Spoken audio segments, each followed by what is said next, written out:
info@manual.co.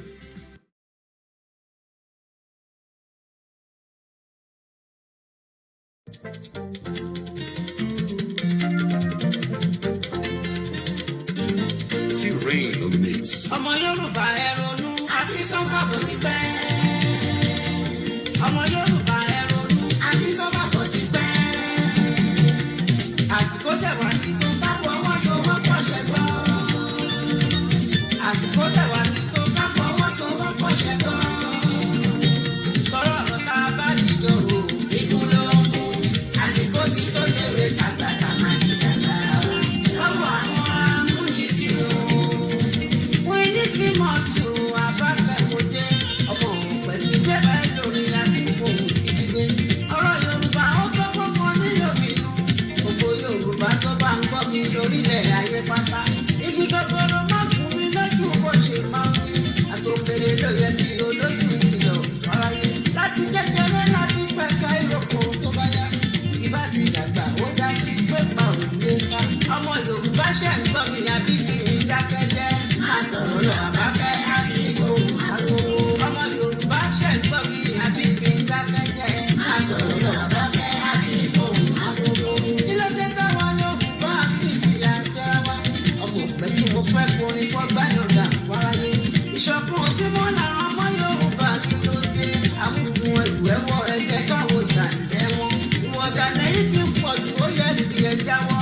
Ọ̀dàlẹ̀ òde láti wọ̀ kàn bí wọ́n ṣe pè gbọ́dẹ̀. Ẹni bá dàlẹ̀ yóò fún afẹ́fẹ́ lálẹ́ yìí. Máa sọ yòdò fún wọn kó da kókòrò létí tẹ́. Ẹnu ọmọ Yorùbá kì í kó sí nǹkan rere.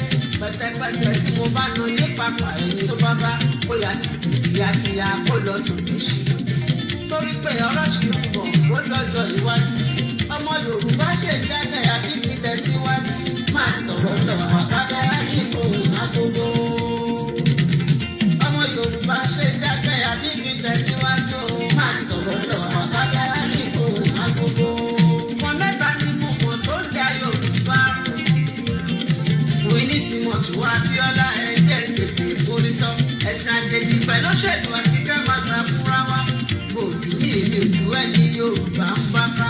Tó bá dọ̀rọ̀ òṣèlú wọn kì í pọn ọmọ ìyá wọn. Táwọn sábà sọ pé lọ́la náà lájẹ́.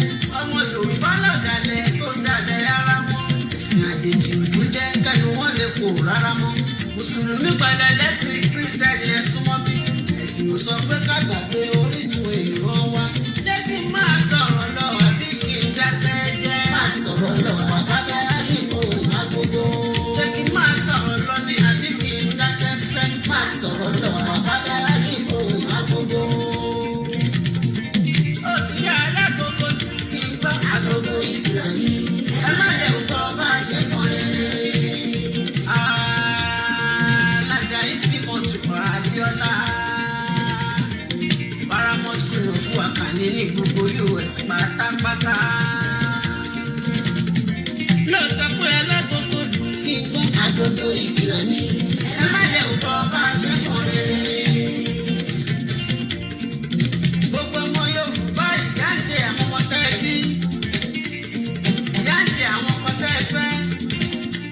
Ebi ń pa àwọn ẹyà tẹ́ ẹ fẹ́. Ìyá ń jẹ àwọn ọmọ tẹ́ ẹ bí. Ìyá ń jẹ àwọn ọmọ tẹ́ ẹ ní. Ebi ń pa àwọn ẹyà tẹ́ ẹ fẹ́. Torí pé tẹ́ àtẹ̀kọ́ tẹ́ ẹ ní. Ẹ ò lè dé kí ẹ̀ mọ́ nítorí. Fúlàní ìfi màálù jókòó sí ajá. Kàkà kẹ́pà rọ́pọ̀dọ̀ fi inú yín. Ẹwọ́ solution sí fúnra yín. Ẹ̀wọ́ bìkítà ẹ̀kọ́ tí ikú. Ó ti wá dọ̀rùn òkú wọlé bọ̀ o. Alágbogbo lù kí n gbọ́ àgbogbo ìkìlọ̀ ní. Ẹ má lè gbọ́ bá a ṣe fọ́n rere. Ọmọ pẹ̀lú alágbogbo lù kó wọ́n ti. Àgbogbo ìkìlọ̀ ní. Ẹ má lè gbọ́ bá a ṣe fọ́n rere. Ọ̀rọ̀ yìí ti wá pọ̀ jù pọ̀tẹ́ rí. Fúlàní ti ń jẹ̀lé àwọn dúkìá wa. Wọ́n ti ń pa pàjùwà lọ́mọgbé. Wọ́n ti ń pa pàjùwà lọ́kọ̀gbé. Wọ́n ti ń pa pàjùwà láyàgbé. Wọ́n ní kọ́ tètè lọ́wọ́ owó wá. Ọ̀rọ̀ owó wọn máa pa wọn tí wọ́n jí gbé. Yorùbá ò sọ̀rọ̀ wọ́n wéwòrán. lágbègbè wa ìjọba ò sì tètè wá nǹkan ṣe nítorí òṣèlú ṣẹráyé níbí Yorùbá ń jìyà lórílẹ̀ wọn àwọn olónílẹ̀ wọn wá ń ṣẹ́rú àsìkò ti tó ẹ̀dìdè ká gbára wa ó ti yá alágogo lù kí n gbọ́ àgọ́gọ́ ìkìlọ̀ ni ẹ má gbẹ̀ ọ̀pọ̀ ọba ṣe fún rere gbogbo àwọn tó ti sùn ẹ lágogo fún wọn kí wọ́n ó jí ó ti yá alágogo lù kí n gbọ́ àgọ́gọ́ ìkìlọ̀ ni ẹ má gbẹ̀ ọ̀pọ̀ ọba ṣe fún rere Fúlàní ń dẹran joko tí a dá bàbá tún sọ̀rọ̀ ṣe náà fàbọ́yọ́ àgàgà tẹ́fẹ́ tilẹ̀ pàgbófinró olóko ní òjìyà ayẹwò ẹ̀yà tòtítọ́ lẹ ti sùn ó yẹ kí etí kó tó ti gbé pa òní bá oró mọ́ nígboro ìkàngàn ẹ̀wọ̀n tí ojú rí Ìbàràpá lápapọ̀ ẹ̀wọ̀n tí ojú rí Fúlàní ti fẹ̀mí ṣòfò mọ́ ó ti tó gẹ́ ẹ̀wọ̀n kan tó ṣẹlẹ̀ nǹkan tí a gbọ́ Dr. Aborode jẹ́ kí wọ́n máa jẹ́ kó ń ló bá sọ̀rọ̀ bí kò ti jẹ́ náà níṣẹ́ ni. Mo kí gbogbo wa pé ẹ káalẹ́ níbikíbi tí ẹ bá ti láǹfààní àti darapọ̀ mọ́ ètò tiwa ní alẹ́ yìí. Aago 12 ó ti lù lọ́dọ̀ wa. It's just about 10 minutes past the hour, midnight. So that means today is the 14th of 11th November 2021. It is always good that we put the date and the time, and that's just for record purpose. Somebody somewhere, maybe in another 1,000 years, will come across this video. They will look at it, they will review it, and they will ask questions based on what will be the end result. Whether we were able to achieve it, and then the progress to Mashele. And that is why I say good morning. Don't ask me why I'm not sleeping, because the world is revolving and we're living in different time zones. And as we're a media platform, we run the program 24 hours. As long as I'm awake, even if it's for 10 minutes, 1 hour, 2 hours. But each time I sit down and I ask myself, ìbéèrè tí mò ń bèèrè mi ni pé, ǹjẹ́ àwọn tó wà nílé, ǹjẹ́ wọ́n ń wo the bigger picture in táwa ń wò, àbí àwọn kàn ń wo the smaller picture? Kí lè advantage ibi tá à ń sọ pé a fẹ́ lọ gan? Kí lè advantage ẹ̀? Mo kí gbogbo wa lẹ́ẹ̀kan sí. Mo kí wa lónílé, mo kí wa lálejò, mo kí wa lọ́mọdé. Ọ̀pọ̀lọpọ̀ àwọn tó wà nílé, nítorí pé wọ́n kì í rí in táwa ń rí lótìítọ́, ìyẹn ló ṣe ń wo Nàìjíríà bí ìlú tó máa ní progress, táwọn náà máa wá lè develop, tí gbogbo ẹ̀ máa wá dàbí ìlú òyìnbó. Mo kí gbogbo yín lẹ́ẹ̀kan sí. I think the volume should be more than enough. Maybe you are using an headset that you might want to take it up and plug it in. And remember, it is midnight as well. As time goes on, we will have more better sophisticated microphone and all that probably will add into the input and give that quality audio. But I'm not sure that anybody, Muriembe Adekunle Adepoju, very good morning. I will speak to you tomorrow, or probably maybe later in the day. And I hope the journey was very good. I know everybody, probably maybe 1 or 2 people that are probably joining. A good morning to you, Ayola Luwatosin, Isia Ademiju, Agbola Olamide, and those of you that are joining us on YouTube as well. Otumba Dekunle Mukinyi Ekaro, Shola Olushola Ekaro, Tawa Kilani Lukman Ekaro, and those of you that are joining as well. Thank you very much, Fẹ́mi Adéyẹmí.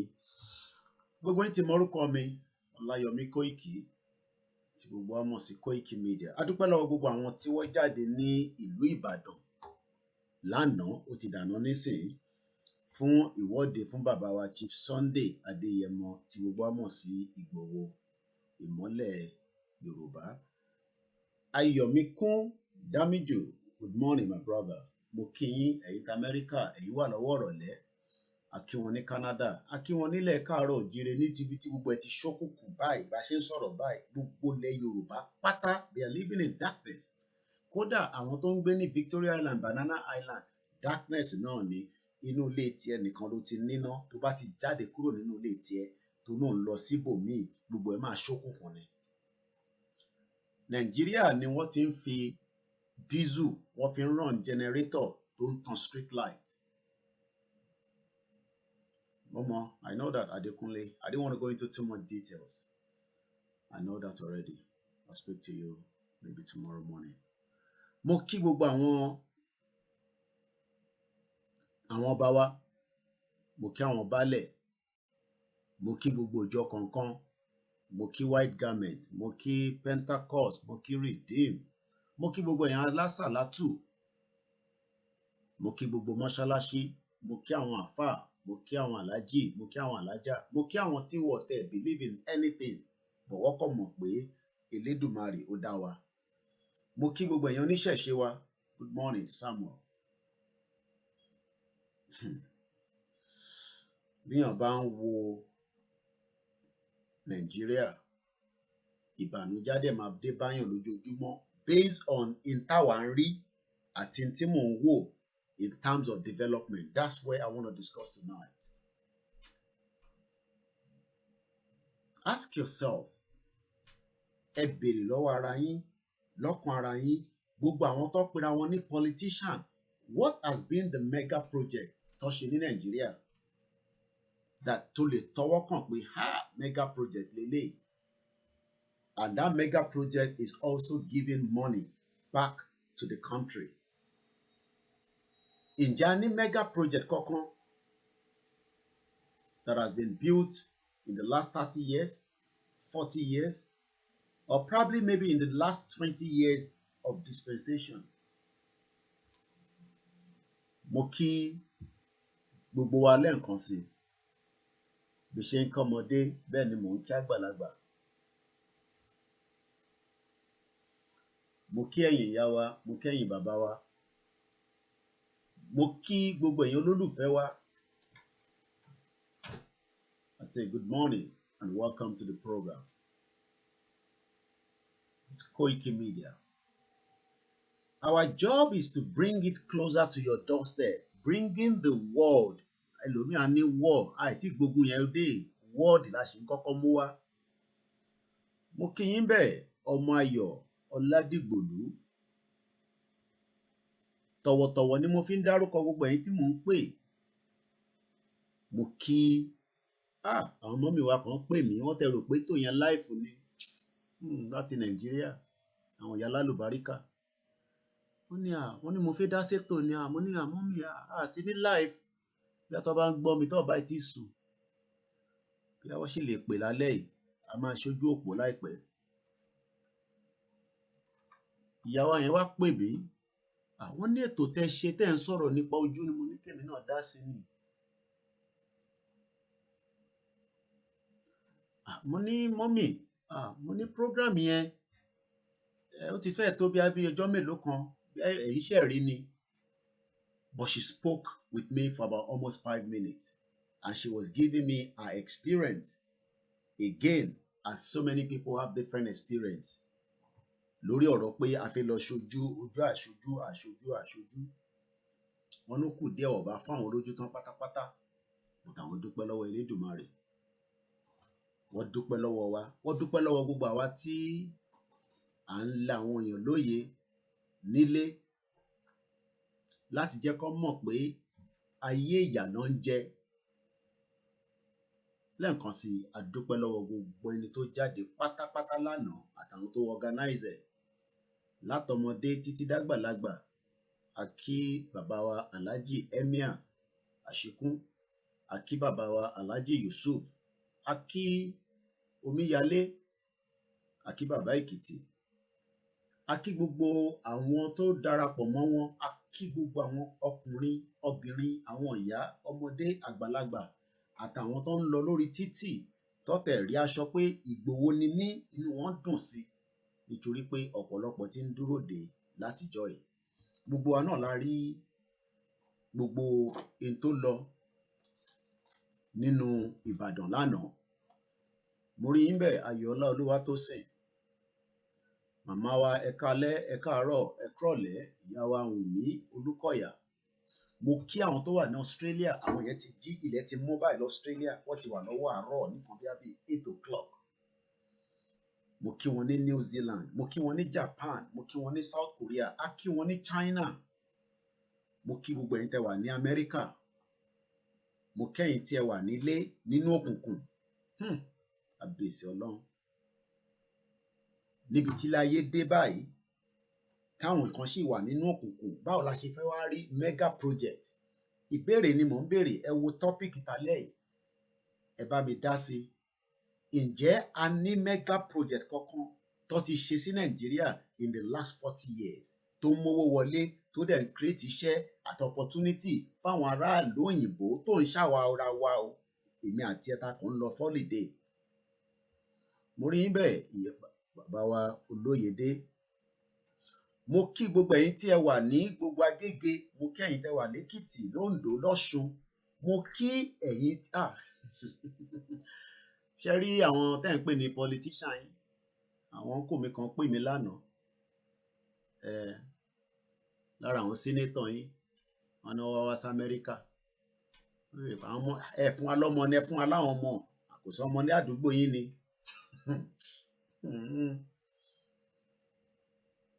These are the people tí àwọn aráalé ń dúró dè pé wọ́n máa gbà wọ́n sílẹ̀.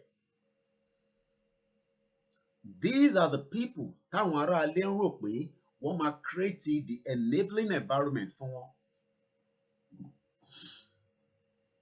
Ọ̀pọ̀lọpọ̀ kàn ń sùn, wọ́n ń jí, nínú tó ń sùn yẹn náà wọ́n ń ṣe oyè yín mọ́mí and daddy lọ́wọ́ òru, adoyún, tó bá doyún á wá di báwo làwọn ṣe fẹ́ ṣe, àbí kí láti ṣe?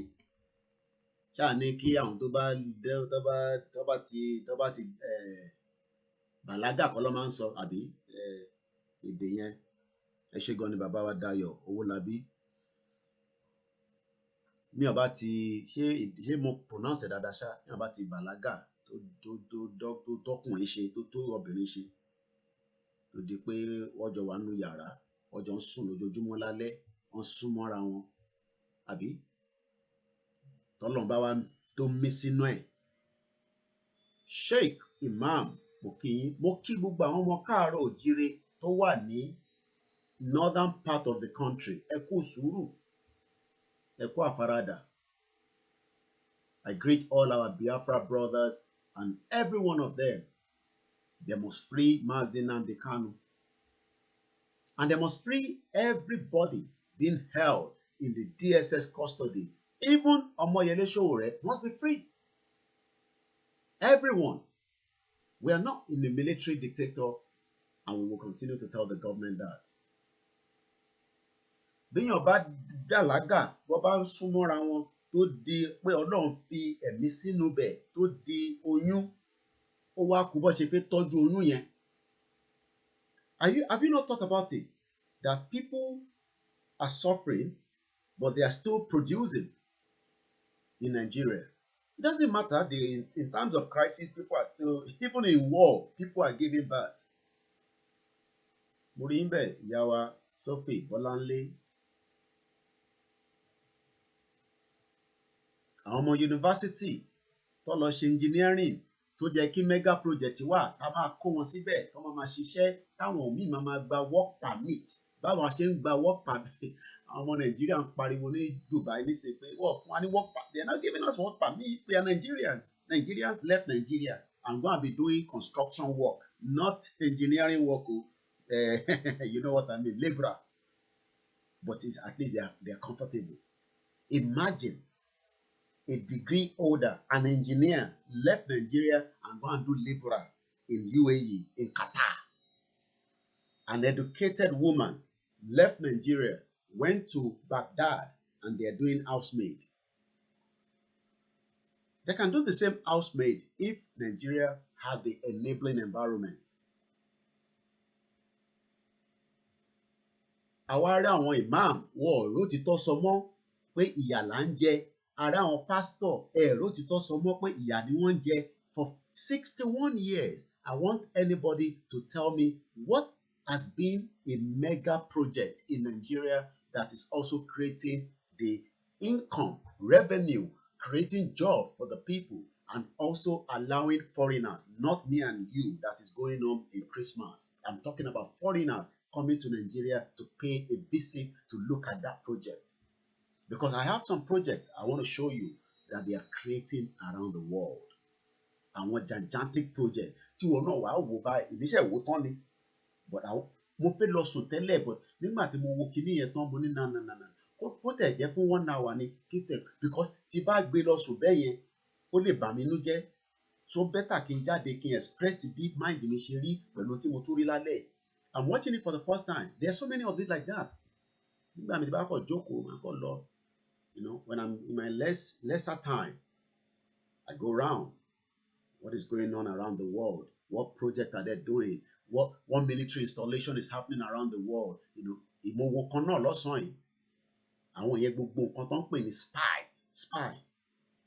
espionage, ẹ mọ̀ tó ń pè bẹ́ẹ̀. Kódà wọ́n fi sex, wọ́n fi ń ṣe espionage. Àbí, I hope I pronounce it very well. Ẹ jẹ́ n lọ wọ́ òyìnbó yẹn torí má lọ máa tàbọ̀ nísìn. I think it's lọ́nà dẹ̀ bá wa ṣe. Tí mo ṣe like Google nìyẹn á fún mi ní meaning ẹ̀. Espionage.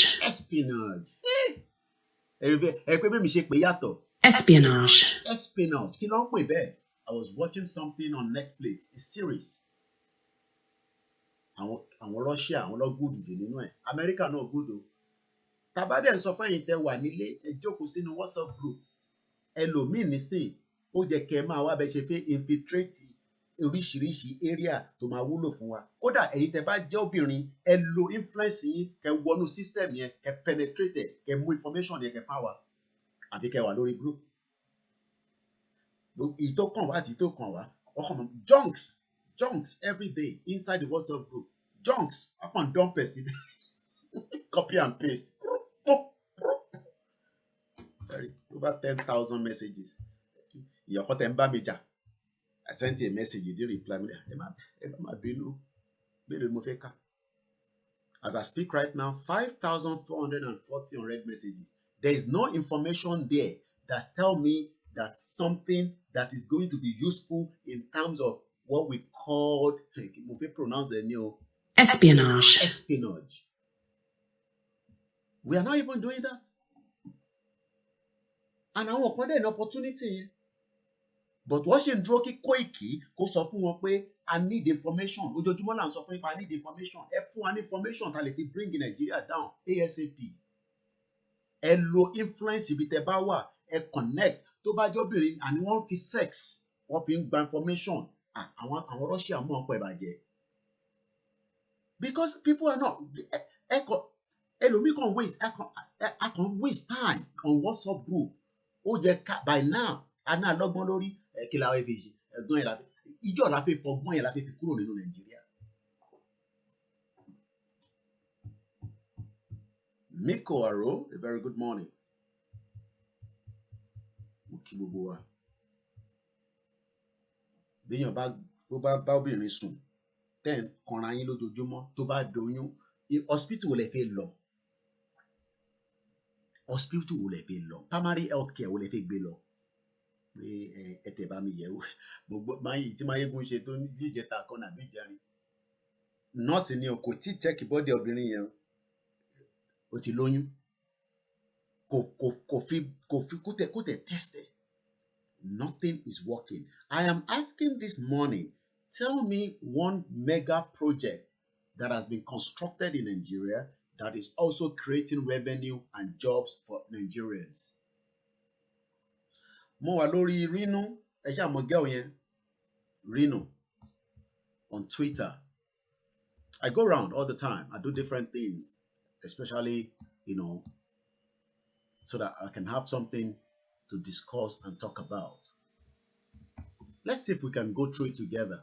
What I was reading under one of our tweets in terms of the atrocity being committed by Nigerian police as we speak today. Every day. Another video, Lele, 9 hours ago. Today in Aja, you can change the screen here so that Kajama will together. Àwọn ń parọ́ fún wa, babaláwo ń parọ́, pastor ń parọ́, ọmọ ilé kéwú ń parọ́. Today in Aja, Nigerian police have resumed their madness, asking people for their phones. If you refuse to give it, you go chop better beating. This was today in Aja.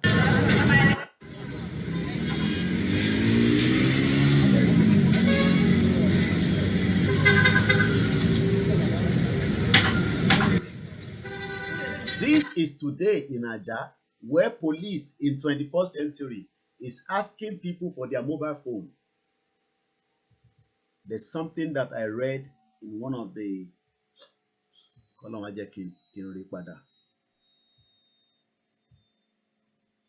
I'm sure you all remember this one. Okay, I think it was under a comment. How my friend and I got stopped and searched. Okay, Port Harcourt Lele. I think no, it might be. Let me go up a little bit. I pity those at home. Yeah, my shame. How everyone thinks to be concerned. Men of Nigerian police are presently carrying out a barbaric act by extorting and beating both male and female Nigerian citizens at Ile-Iwe bus stop. Every day. Ọ̀tọ̀túnlélẹ̀ èyí tí mo kà yẹn ó wà very touching. Ọlọ́run á jẹ́ kí n wá rí ṣá o. Ṣóun lélẹ̀ ṣá. Under the comment ló wà. Every day. Ó wá sọ àwọn citizen, ó sọ yín di ẹran.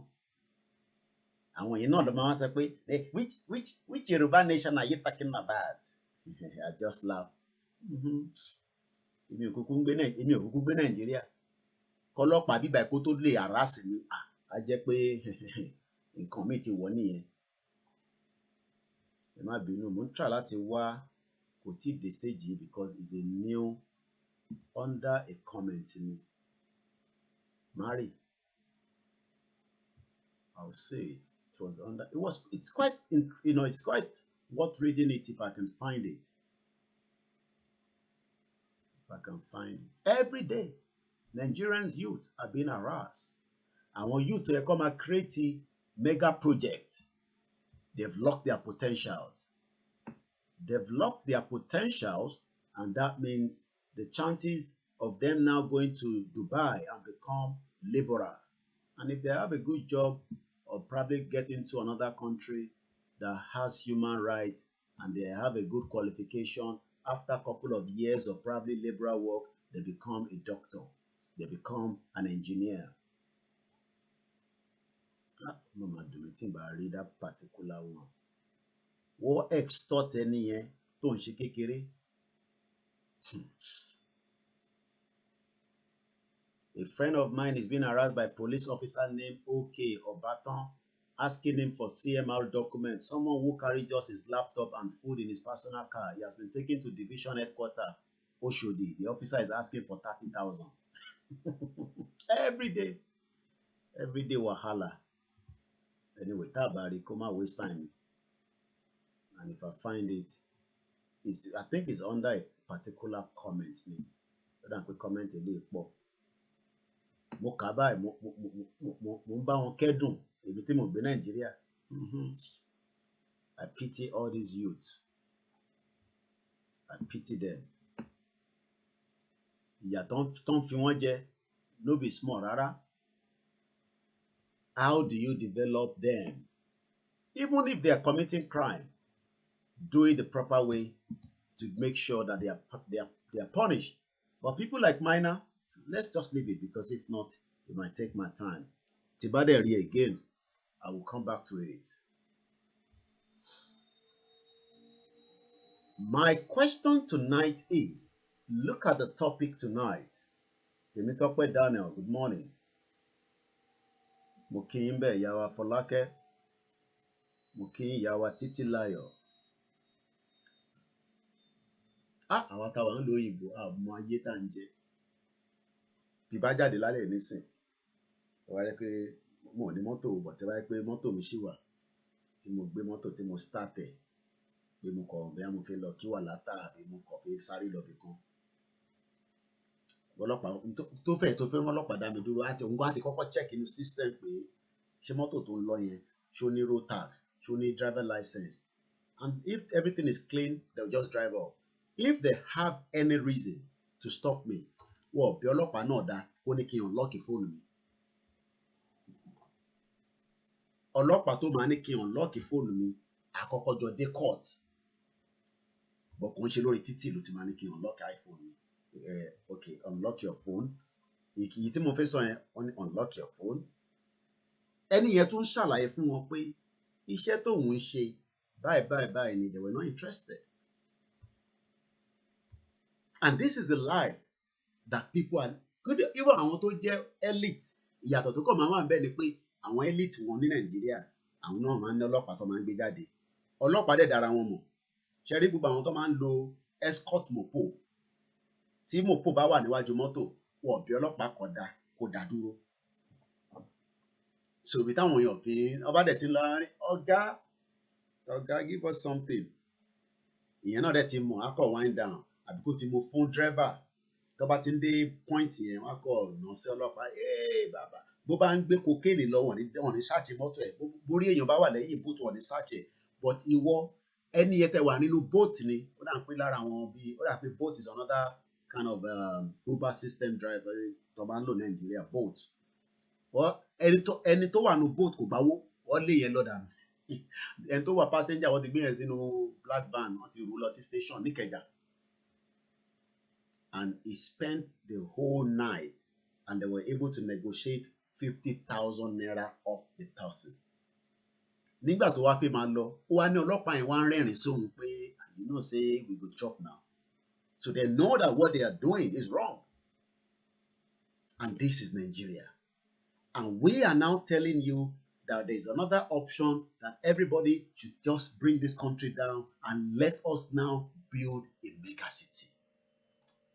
A mega city that will recognize you with just your facial and know whether you're a criminal we are looking for. But these youth don't want to listen. They're still okay, you know. Tó bá mú wọn, tó ṣe yahoo, tó lọ fún ọlọ́pàá, àwọn náà bá fún ọlọ́pàá lówó, wá tún lọ ṣe mí. So for them, that is life. Gbogbo hotel, gbogbo club tó wà ní gbogbo Ìkòyí, gbogbo side ibẹ̀ yẹn lálẹ́ yìí nísìn, ọlọ́pàá máa sùn sí gbogbo títì ni. Ẹni tó wá ń gbé BM ẹ̀ bọ̀, he got the right, tó ń gbọ́rin yẹn, tó ń jó poppy bọ̀, tó bá dé ọ̀dọ̀ ọlọ́pàá yẹn láì, wind down. Had disrespected, even with their own BMW. Legitimate business is doing legitimate. Young boys are.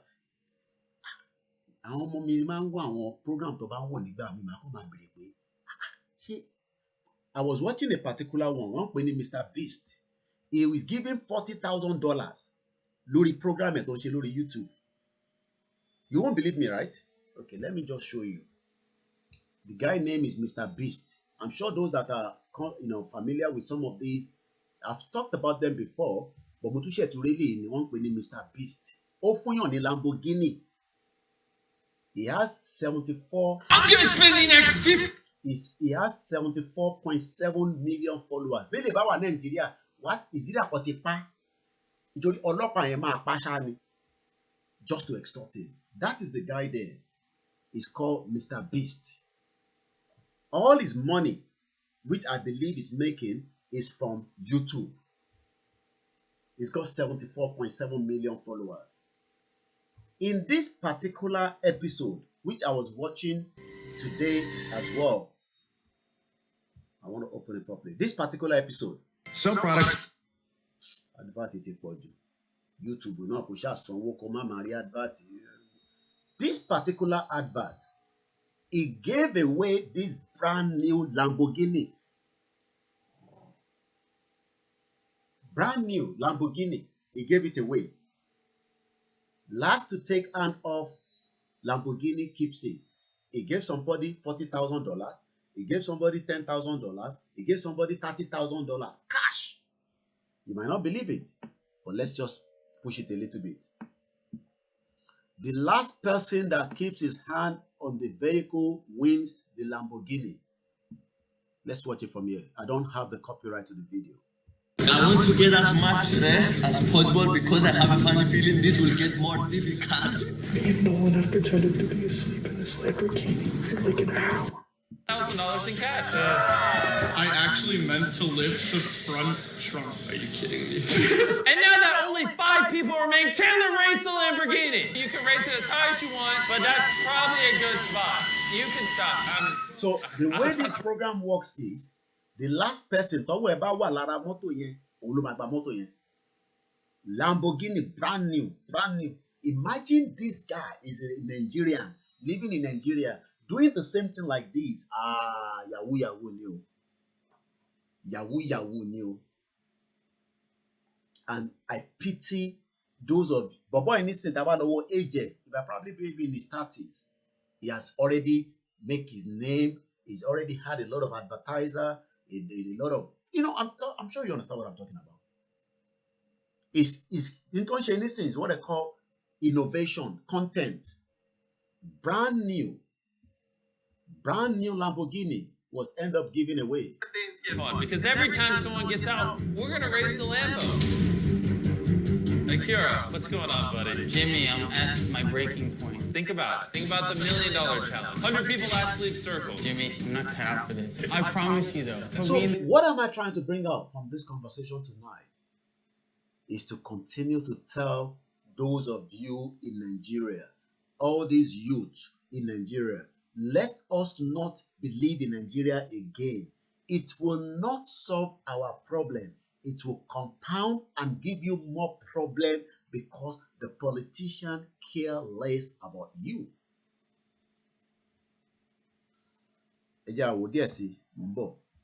next challenge, I will train every day. If that's the case, I'll shake your right hand and guarantee you a spot in the next challenge. Put it there, Jimmy. Oh, snap! Let's go! You just won $10,000 in cash.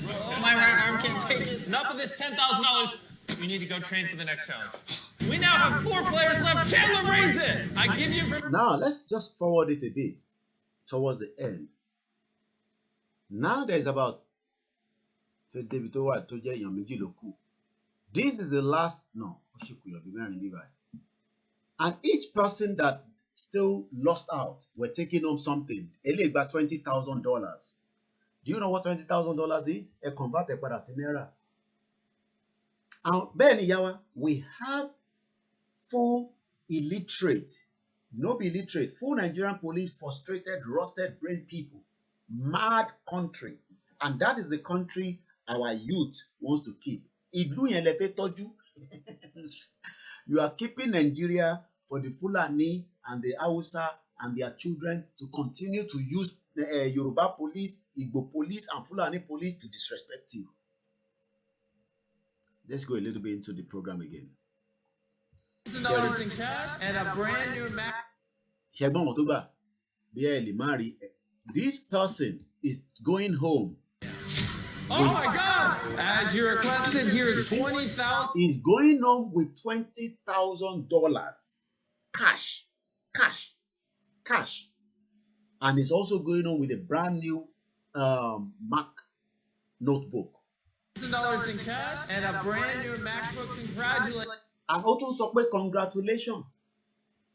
The question now we should start asking ourselves is, Nigeria, you say you are a student. If something not wrong with your medulla oblongata, because if it's not, you are going out now on a Friday, on a Saturday night, Friday, disrespect wọn, gbọmọgbọmọ ò ní gbé wọn lọ, Fúlàní ò ní kidnap wọn. Ìwọ nísìnyí, Fúlàní in uniform, tó bá wá wọnú mọ́tò ẹ, o ti lo perfume tó dá sára. Our head, Oga, calm down. Oga, calm down. Oga, calm down. Calm down. Calm down. Oga, calm down. And you and your girlfriend just going out on an outing, or probably you and your wife, or Sherry Ele not Igbowolo. And the last two people were these. But ẹni tó win Lamborghini yẹn, òun lélẹ̀. Ẹni tó win ní Lamborghini yẹn, ìkànnì wọn ló win ẹ̀.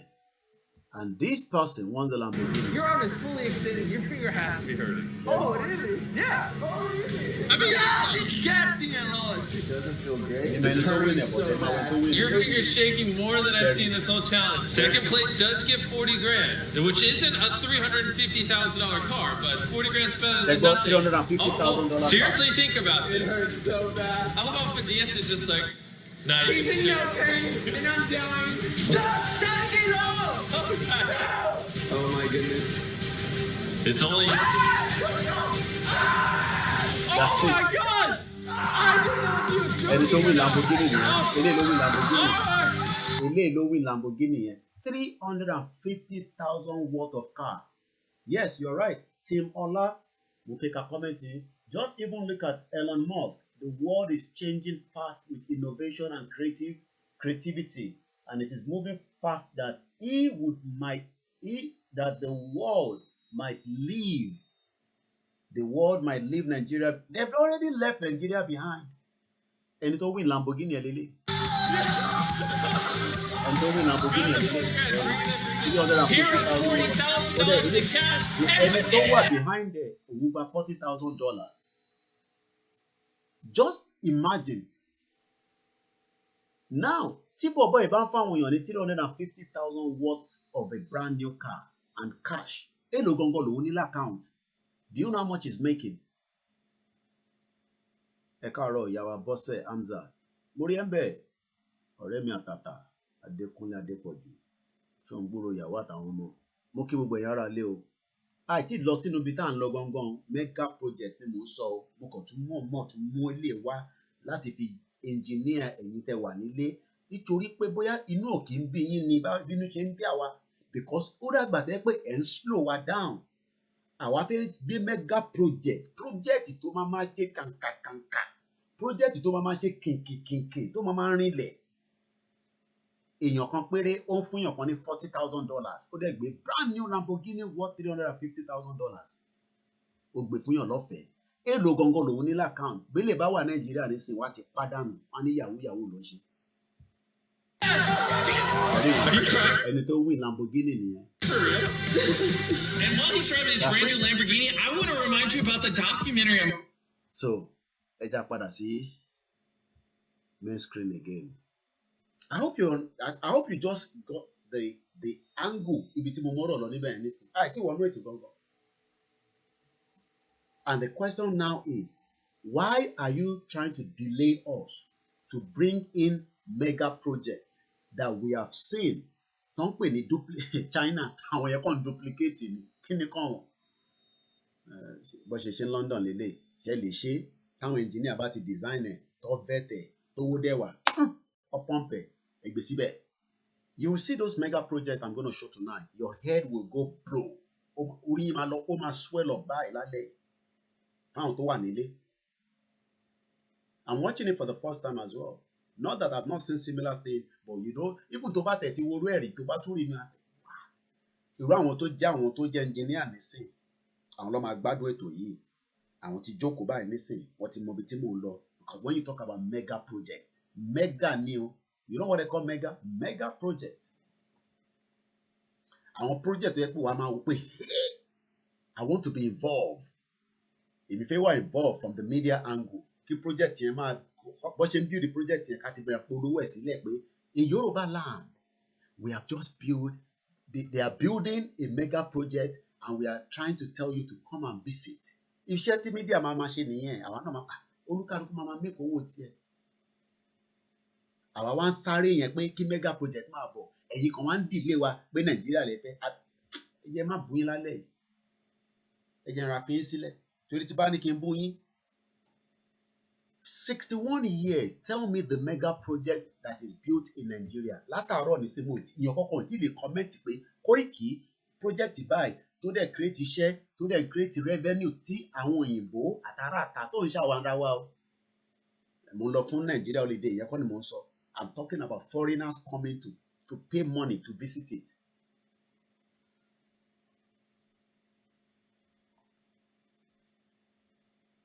Ẹ lọ sí phase 2. Àwọn ará phase 2 ti jẹ gbèsè lọ́wọ́ mi wá ní bọ̀bọ̀ Koiki ìṣá yóò ṣe gbẹnu kúrò ní pé because ibẹ̀ ni mo gbé tí mo mọ̀ dáadáa ní phase 2 phase 1 to phase 4 tó ẹ̀kọ́ ti wó gbogbo bẹ̀ yẹn ẹ̀kọ́ ti ẹ rí project lálẹ́ yìí. I'm talking about gigantic project tẹ́lù gan máa bẹ̀ pé ọmọ. And these are what we are talking about in terms of the advantage that is coming to Nigeria. Kò ń ṣe ìwọ tí o ṣì báyàwó ẹ̀ sùn tó ti lóyún sínú tí ẹ ṣì ń wá primary health care hospital tọkọ máa bẹ ìyẹ̀wò láràárọ̀ pé ṣé ọmọ yẹn tó ń jọmọ ṣó wà ń bẹ̀ àbí tí mọ̀mísí ẹ tó sick o tún wá fowó ránṣẹ́ sílé kò tún wá sí health care tó dáa àbí mo wá ń wo rálì yẹn lénìí mo wá ń wo títì gbogbo ẹ ṣe jàgà ó ṣe jọgò jàgà jọgò nígbà tí mo wà nílé ojoojúmọ́ lẹ́yìn tún mọ́tò ṣe ni. Why must we fix it? She fixed the motor in last week now. Àwọn ní bàbá Koiki kò rí bẹ́ẹ̀ lọ́dọ̀ wa mí báyìí o. Ojoojúmọ́ ló lọ sáfìsì mọ́tò Nàìjíríà. Àwa ṣì wà ní that stage.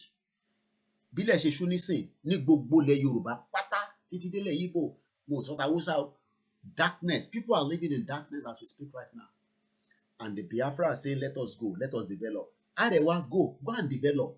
Let us stay. Let's develop from the Yoruba side. Middle belt, go and develop. Let us even make it like a race. Let us make it like a race. I was watching, America just opened back their border for those of us that probably wants to go and you're fully vaccinated and all that. So the British Airways and Virgin, they took off at the same time. I'll see if I can find that video. It's quite very interesting. Virgin and British Airways took off from Heathrow same time.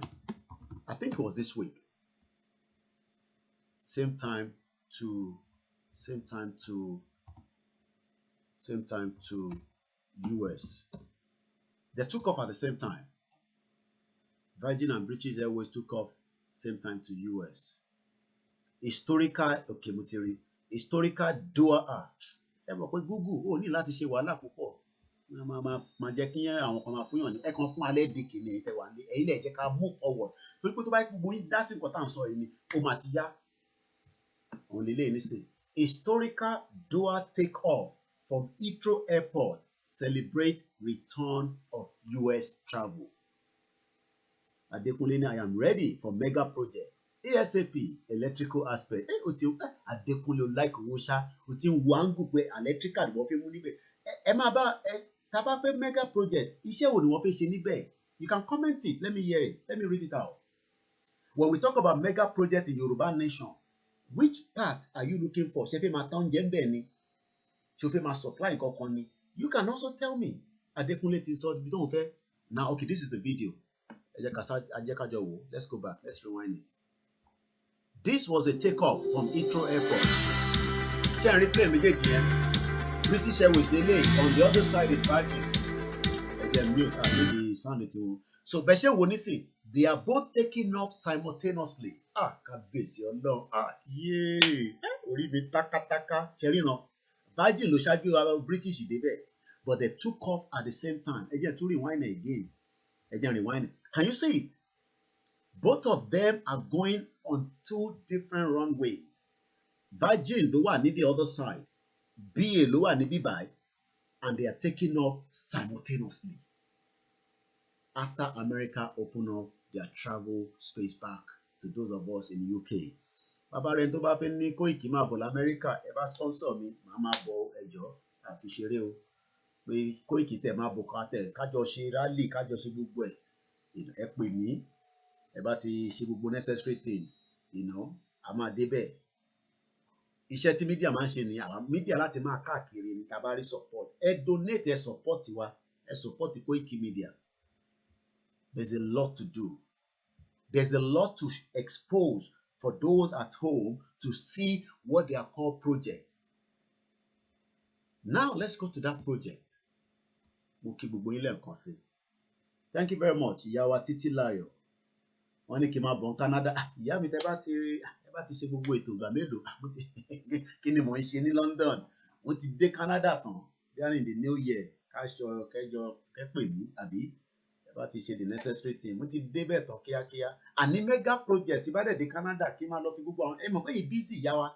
Ẹ jẹ́ kí mi máa bá yín ṣe gbogbo ètò yẹn. Kí mi bá lọ kí n máa show wọn ní gbogbo tẹ́ ẹ kọ́ rí. But nígbà tá ti dé Canada ìyá wa ẹ jẹ́ ká wá sí bíbá no kò ṣe bíbá ẹ jẹ́ n close ẹ kó mo tẹ̀ fẹ́ kí system kó crash lálẹ́ ẹ jọ Koiki ẹ bá fún wa ní another system eléyìí tá à ń lò ó ṣì ń ṣiṣẹ́ but a fẹ́ upgrade díẹ̀ sí i technology ti evolve mo tún fẹ́ increase the capacity eléyìí because mo rò pé capacity yẹn ó ti ń sọ fún mi ní ìyẹn ló ṣe máa ń crash tá a bá ń ṣiṣẹ́ lẹ́ẹ̀kọ̀ọ̀kan so we need to increase the capacity now let's come here. Then close the lid. Come on, espionage. Mo padà bọ̀ lórí ẹ̀ later. Ṣé mo pronounce it dáadáa? Espionage. Espionage. Òyìnbó, ọmọ àlè òyìnbó. Biggest project, biggest mega project in the world. Òun ni topic tálẹ̀ yìí. China kíní kan àwọn copy ni copy. Mo rí bẹ́ẹ̀ bàbá wa Gabriel Gumede àṣìwà nínú ìlú tí ẹ pé they cannot track where terrorists are. Yawa Bose Hamza, thank you very much. I would like to be supporting young people who are homeless. Olúkàlùkù tí ń sọ tá lè ṣe. So, tẹ́ bá rí project a lè kọ́ tó yẹ pé èyí táwọn èèyàn fi ń gbé tó yẹ pé wọ́n nílé, àwọn widows, àwọn ọmọ tó níyà will build a massive project. Ìyàwó ẹ máa think of irú project tó la lè build. Mad country. We are talking about project now. I will keep my mouth shut. Each one of the projects, I'm going to analysis it until tó máa fi parí ẹ̀. I think it's about 1 to 10. Ẹni ẹ̀tọ́ láti pè sórí ètò +447594050979. Àjọ ń ṣètò yìí ni. Ẹni tó bá dẹ̀ mọ̀ technology ẹ lè wọlé through Skype. Màá gbé yín wọlé. My Skype is just Olayomi Koiki or Yomex06. Just type out the type Olayomi Koiki lórí Skype. Àtẹ̀tí rí ọkàn tó bá wa sọ̀rọ̀ lórí Skype, sorry, not Skype. Skype, we cannot put the Zoom out tonight, so, Zoom here could be a little bit too much noisy. We are talking about projects. Advantage of Yoruba nation, when we have a Yoruba nation, we will be building mega project in every community. At the community tí kò tí establish, a máa build ẹ̀ síbẹ̀, a máa move àwọn èèyàn lọ síbẹ̀. A máa kó àwọn èèyàn lọ síbẹ̀, ẹ máa lọ gbé níbí bá. China, pọ̀pọ̀ ní tó pọ̀ rẹpẹtẹ. China is one of the countries in the world that have vast amount of properties. They just build there. Nobody's living there. Empty. But they're still building. Bàbá wa Bibi Reodua ní ideas, àwọn consultant. Thank you very much, my backend team. Dúpẹ́ lọ́wọ́ wọn. Ẹ support KOIKIMEDIA. Nothing is too small. Ẹ fún wa ká fi máa ṣiṣẹ́ yìí lọ. There's a lot in my head apart from ìtàfẹ́ jà nílé. We will be training people. Kò ń ṣe àwọn training tó ń ṣe Nàìjíríà. Tẹ́ bá lọ sí Nàìjíríà báyìí, Adékúnlé ó lè já mi nírọ́. And ìbẹ̀rẹ̀ building náà lọ building ní Ìkòyí tó collapse. Ṣé mọ̀ pé gọ́vnà Dàpọ̀ Abíọ́dún ó lọ kí bàbá ẹni tó kú kọ́lọ́run fọ́run kẹ́ o mi ò yọ ẹni tó kú o but àwọn tó ti kú ní Ògùn state ǹjẹ́ Dàpọ̀ Abíọ́dún lọ ń kí àwọn òbí wọn àwọn tí Fúlàní ti pa àtọ̀ràn wọn. I was watching the video tonight. The governor of Ogun State ó lọ kí bàbá Fẹ́mi Osborn tó kú ní Ìkòyí. What about those that have been killed by Fulani in the state? Ǹjẹ́ ó lọ kí wọn rí? Let's go into the big mega project one at a time.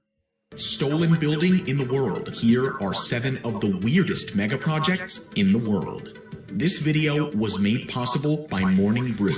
And this is number 7, MSG Sphere in Las Vegas. Las Vegas is sometimes called the entertainment. Now, ẹ wo Las Vegas bó ṣe rí lálẹ́. Adékúnlé mo jẹ́rìí ẹ bá ti dé gbogbo bíbá ẹ. Ṣé ó jẹ́ kí ìyá mọ̀ ṣá? ẹ̀yin ẹ wo bí Las Vegas bó ṣe rí lọ́wọ́ alẹ́ tílẹ̀ bá ṣú tó bá tan gbogbo náà bẹ̀ ẹ wo bó ṣe rí Las Vegas. Now bá a tẹ̀ tí play video yìí ǹjẹ́ eléyìí òun yìí inú ẹ̀ lẹ máa rí títì even nǹkan bọ́ọ̀ sọ fún ẹ pé títì ló gba bẹ̀rẹ̀ kọjá you can tell from the lighting you can tell pé building bó tẹ̀ mọ gbogbo building yẹn bó tẹ̀ ń wo bẹ́ẹ̀ ń wo bí jjc bí tèmi náà báyìí. And we have Nigerians still trying to save Nigeria, a country that is already collapsed. Ẹ jẹ́ n gbẹ́nu mi dákẹ́. Méje náà ni project ìtàlẹ́ yìí. Tá a bá ti gbọ́ ẹyọ kan tán, àṣà analysis ẹ lẹ́tọ̀ọ́ láti pè wọlé. You can call direct, you can call on WhatsApp. Ẹ já gbọ́. Capital of the world, and the new MSG Sphere is a testament to that nickname. The Madison Square Garden Sphere is a new music and entertainment area which is currently under construction. The sphere will be 112 meters high and 157 meters wide at its widest point, making it the largest sphere in the world. The arena inside will have 7... Hello. Hello. Okay. Ẹ kálẹ́, ẹ wá jẹ́ kí n béèrè bí àwọn èèyàn bá ń gbọ́ yín torí pé the other laptop mi lẹ pè sí but mo fẹ́ wà sure pé àwọn èèyàn ń gbọ́ mi. Adékúnlé jọ̀ọ́ tó bá ń gbọ́ wa lórí ẹni tó ń sọ̀rọ̀ lórí Skype báyìí nísìnyí jọ̀ọ́ bá ń sọ fún if you can hear the brother that is calling on the Skype the other laptop ni but I just want to be sure that people can hear us. Adékúnlé ṣé ò ń gbọ́ wọn ẹ sọ̀rọ̀ díẹ̀ sẹ́gbọ́n mi. I'm calling from Canada. So, thank you very much. I think we have somebody that have called us. Yeah, go ahead. Yes, go ahead, sir. Your line is a lot of exposition. Okay, people say they can hear us, so I'm very happy. So go ahead, sir. Your show is a lot of expository. A lot of people Nigerians don't know. A lot of people in Nigeria don't know what's going on outside Nigeria. Okay. So showing all these development outside other countries, developed countries in the world, I think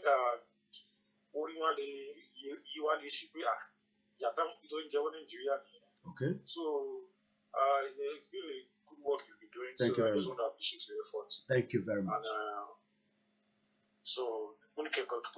And thank you very much, Egbomi, right. all the way from Canada. Yes. At least I'm excited. Sherry, at an innovation stage, Mama organize Arawalele. Let us do something different. Let us let people know that we are moving into a new era, not the era tí Nigeria ṣe ń gbé wa lọ. We are already behind schedule. Àbí mo parọ́ ẹ̀ pọ́n mi. Nigeria is way back. Way like 200 years way back. 200 like never by a lot of work has to be done. A lot of work. A lot of work. What's it vanity? Kò ṣe máa sọ àbí? What's vanity? As a look at what other countries are developing. And a lot of people want to go back to Nigeria and invest. Security. A lot of Nigerians are well educated all over the world. You know, security challenges, everything is just bad. You know, and yet some people don't understand what is going on. I want you to fight for leadership problem. It is not leadership problem. It is the power in the north that is disturbing the country. It's the power in the north that is disturbing the country. Don't matter your north in Nigeria. Other regions are free. Acceleration ma wá mega project a máa lọ káàkiri. The north doesn't want to develop. They don't want any development. So I wanted to develop it kind of jarawa. It is jarawa. Come about tomorrow.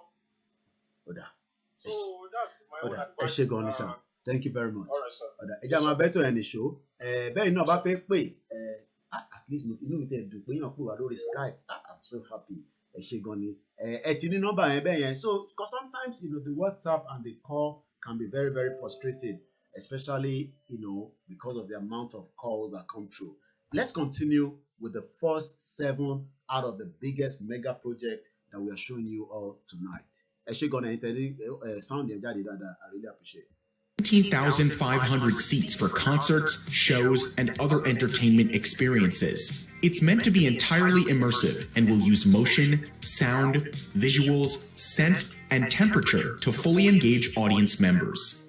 On the visual side, the MSG Sphere will have the world's largest LED screen, which, at an insane resolution of 19,000 by 13,500, will wrap around the audience for a fully immersive experience. The exterior will be entirely made of screens as well, which will transform the sphere into anything for people walking by. The MSG Sphere is built to be the largest, most immersive entertainment experience in Las Vegas. Ground broke in September of 2018, and construction on the basement began in July of 2019. The exterior of the sphere was completed in June of 2021, and interior work began in August 2021. Officials project that the sphere will open in 2023 for audiences wanting an amazing entertainment experience. In total, the MSG Sphere will most likely cost $1.8 billion by the time it opens up. Next up on our list. So, màá gbé síwájú nǹkan sọ̀rọ̀ lé lórí.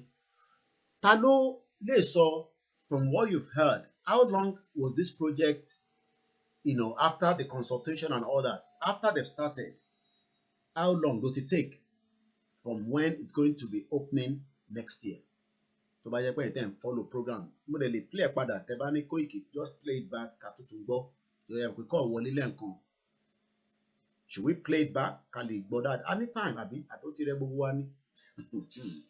Ọlọ́run ọba. Ẹni wà nílé ò mọ̀ pé à ń jẹun.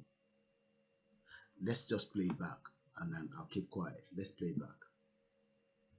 And this is number 7, MSG Sphere in Las Vegas. Las Vegas is sometimes called the entertainment capital of the world, and the new MSG Sphere is a testament to that nickname. The Madison Square Garden Sphere is a new music and entertainment area which is a new music and entertainment. At least at Igbodi Emolimash analysis we're expecting about 17,000 people inside this. Inú ẹ̀ wọ́n máa need electrical bó ṣe ń báṣẹ́ lọ. Oh my God. Ẹ̀yin ará ilé ẹ máa já tètè kúrò Nàìjíríà so that we can start competing with the world on mega project. Which is currently under construction.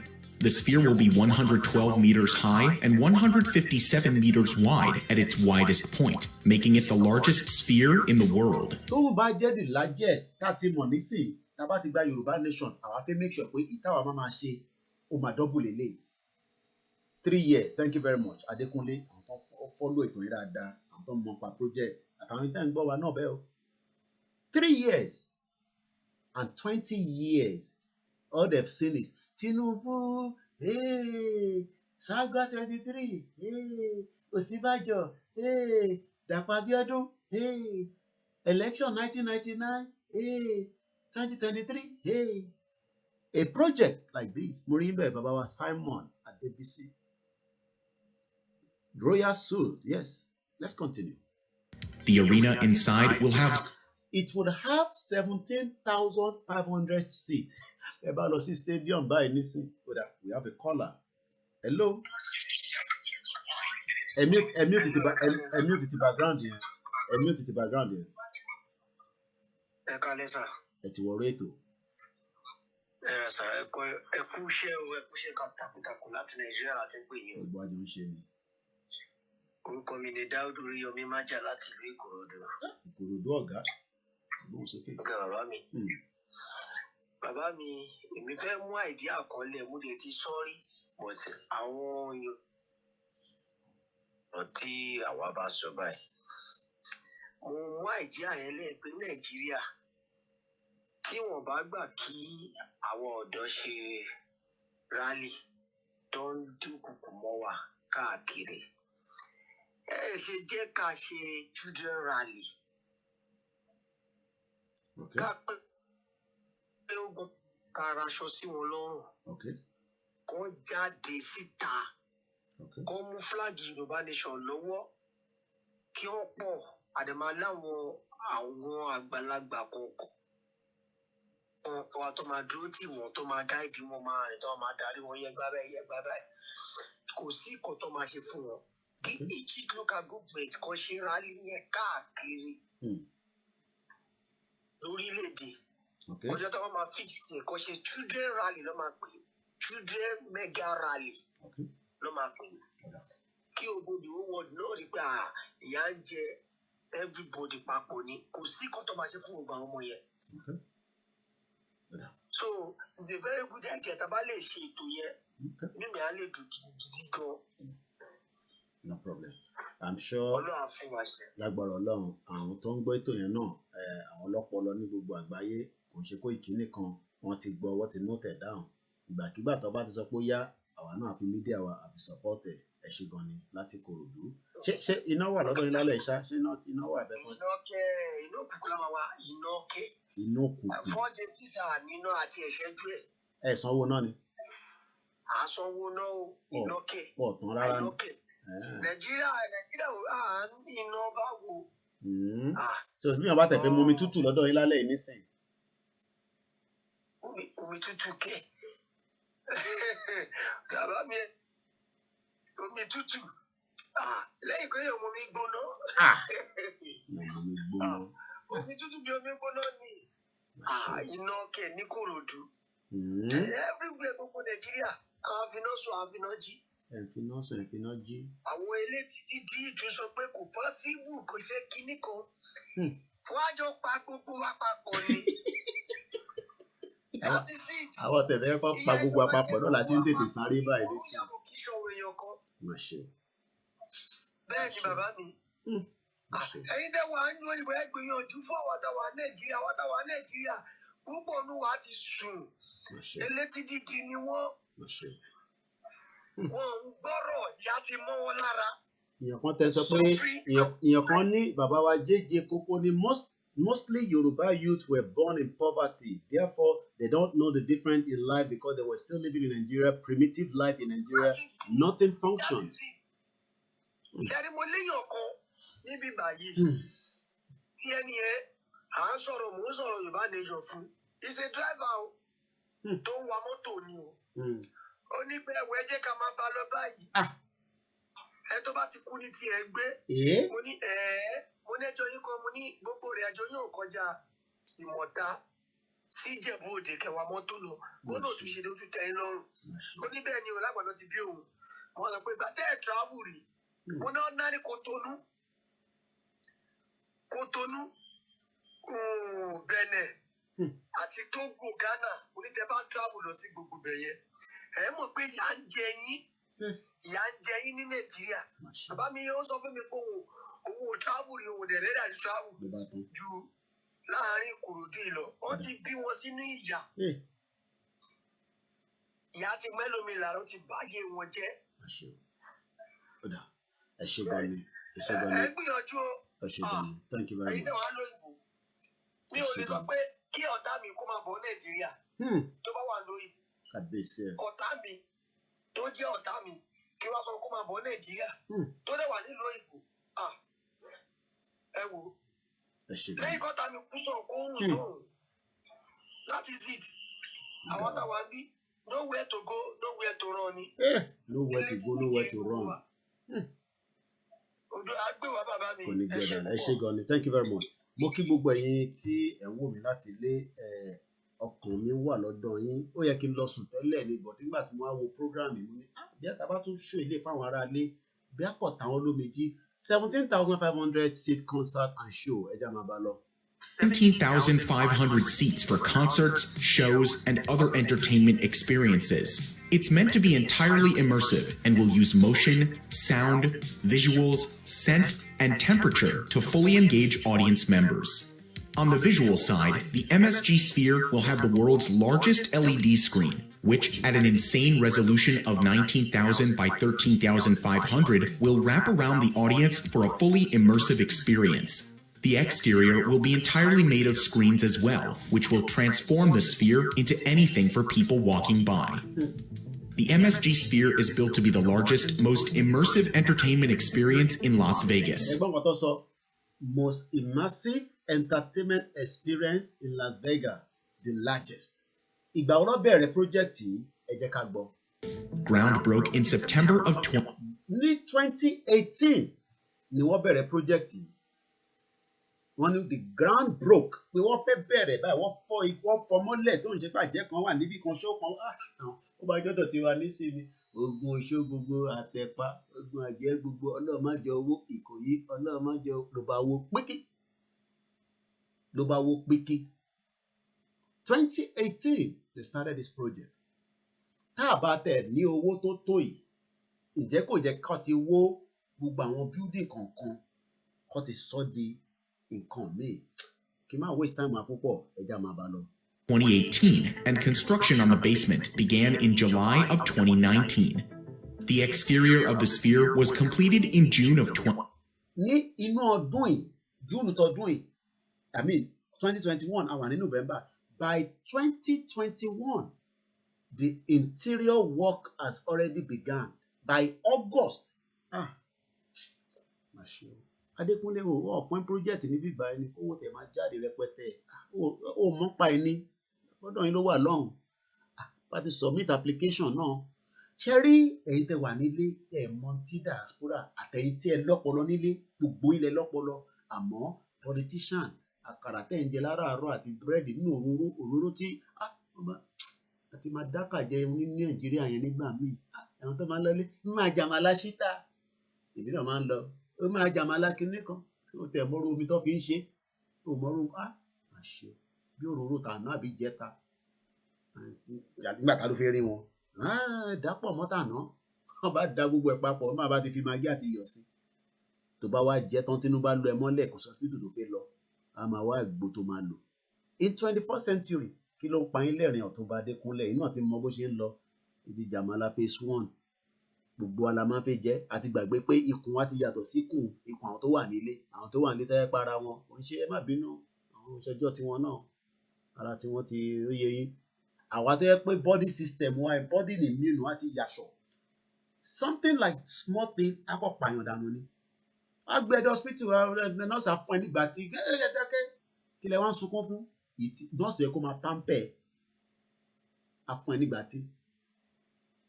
And by 2021 nínú ọdún yìí project tó bẹ̀rẹ̀ ní 2018 àìmọye project ọkọ̀ condemn lẹ́kọ̀ọ́ lógùn state a sì ń sọ pé wọ́n ṣe Sango Ọ̀tà ní Sango Ọ̀tà road ẹ mọ bàbá oní fìlà gogoro yẹn amósùn ìjọ kan mo rí nínú sílẹ̀ bí ó ń sùn ni bí ó wà lórí fóònù ni mo kàn ń rẹ́rìn ni pé àwọn ará Abẹ́òkúta tún vote fún eléyìí kó tún lọ jẹ sínétọ̀ wọn àfi kọ́ máa ràbọ́n fún yín kọ́ máa ràbọ́n kọ́ máa rẹ̀ pa kẹ́ máa fi para yín dànù wicked politicians mo kí yín bẹ́ẹ̀ Afromani Abamidele Timola ẹ káàbọ̀ sórí ètò.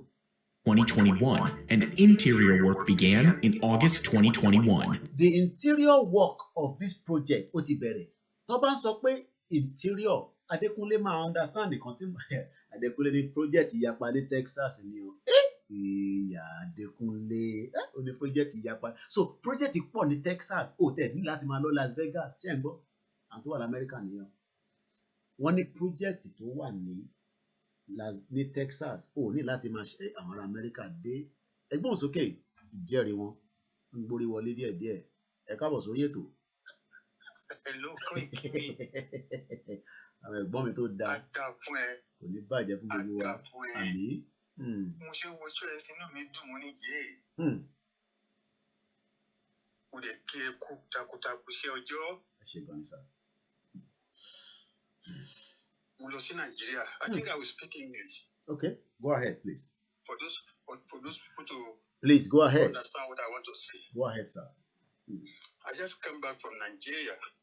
Precisely when? 3 weeks ago, 2 weeks? Just an idea, so that we have an idea, so that when people are watching and listening to this, maybe now or later. So when you say you just came back, last year, or you came back last year? 2 weeks ago. Okay, go ahead, sir. I went for 3.5 months. Wow. I spent 1.5 months in Lagos. Okay. Lagos, the mega city. Go ahead, sir. I spent 2 months in Abuja. Another mega city. Wait. That's right. I want to speak English because of those people in charge of affairs, especially the Minister of Federal Capital. The man doing nothing. Okay. Right from Abuja airport to the city of Abuja. Yeah. All the exits, you know, in abroad you see this exit go to so place, this exit go to Koiki Street, this exit go to Jamiu Street. Yeah. There's nothing like that in Abuja. Kubwa Express. That's one. So the signpost. Thank you. Okay. God bless you. That's what I mean. Okay. The signpost. There's nothing to show that this is federal capital. Okay. On the Independent Day, there's nothing to show that we are celebrating anything. Wow. No sign, nothing. That's 2. 3. All the roads in Abuja area is uncalled for. Wow. There are some cities, they call them Tudumanje or something like that. Those people living in Abuja, they will know what I'm saying. Tudumanje, Wagwalada, Suba. My brother Koiki, there is no government present there. Wow. No government present. I'm asking those people, I said, is it Abuja? They say, yes. I said, I don't believe this Abuja. There's a picture I recorded, Malu or cows, around 7:30 p.m. I recorded it. Wow. In the city of Abuja. FCT.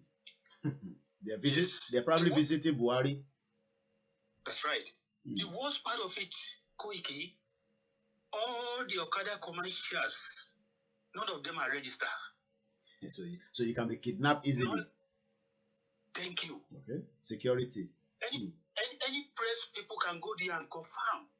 They know none of the Okada is registered. They all know they hear what that is taking them to work, even if they are not registered. Doesn't matter. Yes.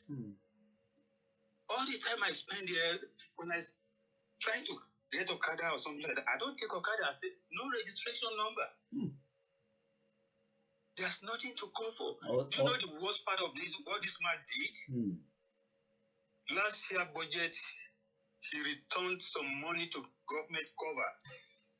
That means he has done enough projects. Oh my God, God bless you. Honestly, he has done enough projects, so we don't need anything to be done again. Mad country. That's what he has said. Because if you are returning money back to the government, which they're probably going to steal among themselves, that means he has done enough projects. Go ahead, sir. You know everything. Oh yeah. If you return money like that, they're going to give you some percentage. Oh yeah, definitely. Yeah, you get the cost. Yes. Don't spend all the money for the capital project. Right. This man doing nothing. So I'm just saying this because I've been trying to pass the message, but I don't know what to do. But I'm so happy today that you've already passed the message, and the message has been heard. And more people will watch this broadcast at some point, and then it will also confirm the kind of conversation which we are just talking about in terms of biggest mega project that we're expecting by the time we get to the final destination of coming out of this contraction called Nigeria. Thank you very much, sir. Right. One sentence. Go ahead. Yeah, please. Go ahead. At the airport, at the last point, by immigration point, they ask your name, your address, where you are going in US. Yeah. Because I'm in US. They ask for your phone number. I gave them address, but uncompleted address. When I asked the lady, I said, what is this for? They said that's procedure. I said, okay, whatever you like and do. My wife said, okay, just give them and let's go. So may God bless us.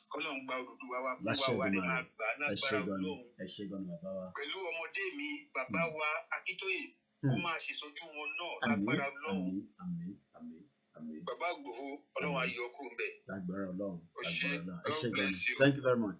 Family. Thank you. Mo kí gbogbo ẹ̀yin ará ilé, méje ni project àfẹ́wò yìí, ẹyọkan la ṣe ń debate. Even ẹyọkan lásán can take us the whole day. Because it has shown that a project can be started and be delivered. As at August or doing, which is just some few months back, November, August, September. So 2 months ago, they've started interior. Tó bá sọ pé interior, what it bẹ̀rẹ̀ sí fix gbogbo necessary things inú ẹ̀. Do you know how many people will be creating this project? Do you know how many people will benefit from it, even after the project has been completed? Morimbe Babawa Fatai Ogumefu. Federal Secretariat Ikoyi abandoned because they're still waiting for one billionaire to come and buy it. They're waiting for Dangote sugar, Dangote flour, Dangote this. Morimbe Yawa Titilayo Eshegoni. Let's continue with this. Officials project that the sphere will open in... Official has already projected 2023 for the audience. To my 2023. Thomas Okwe, Eku Wonu Yara Kombe.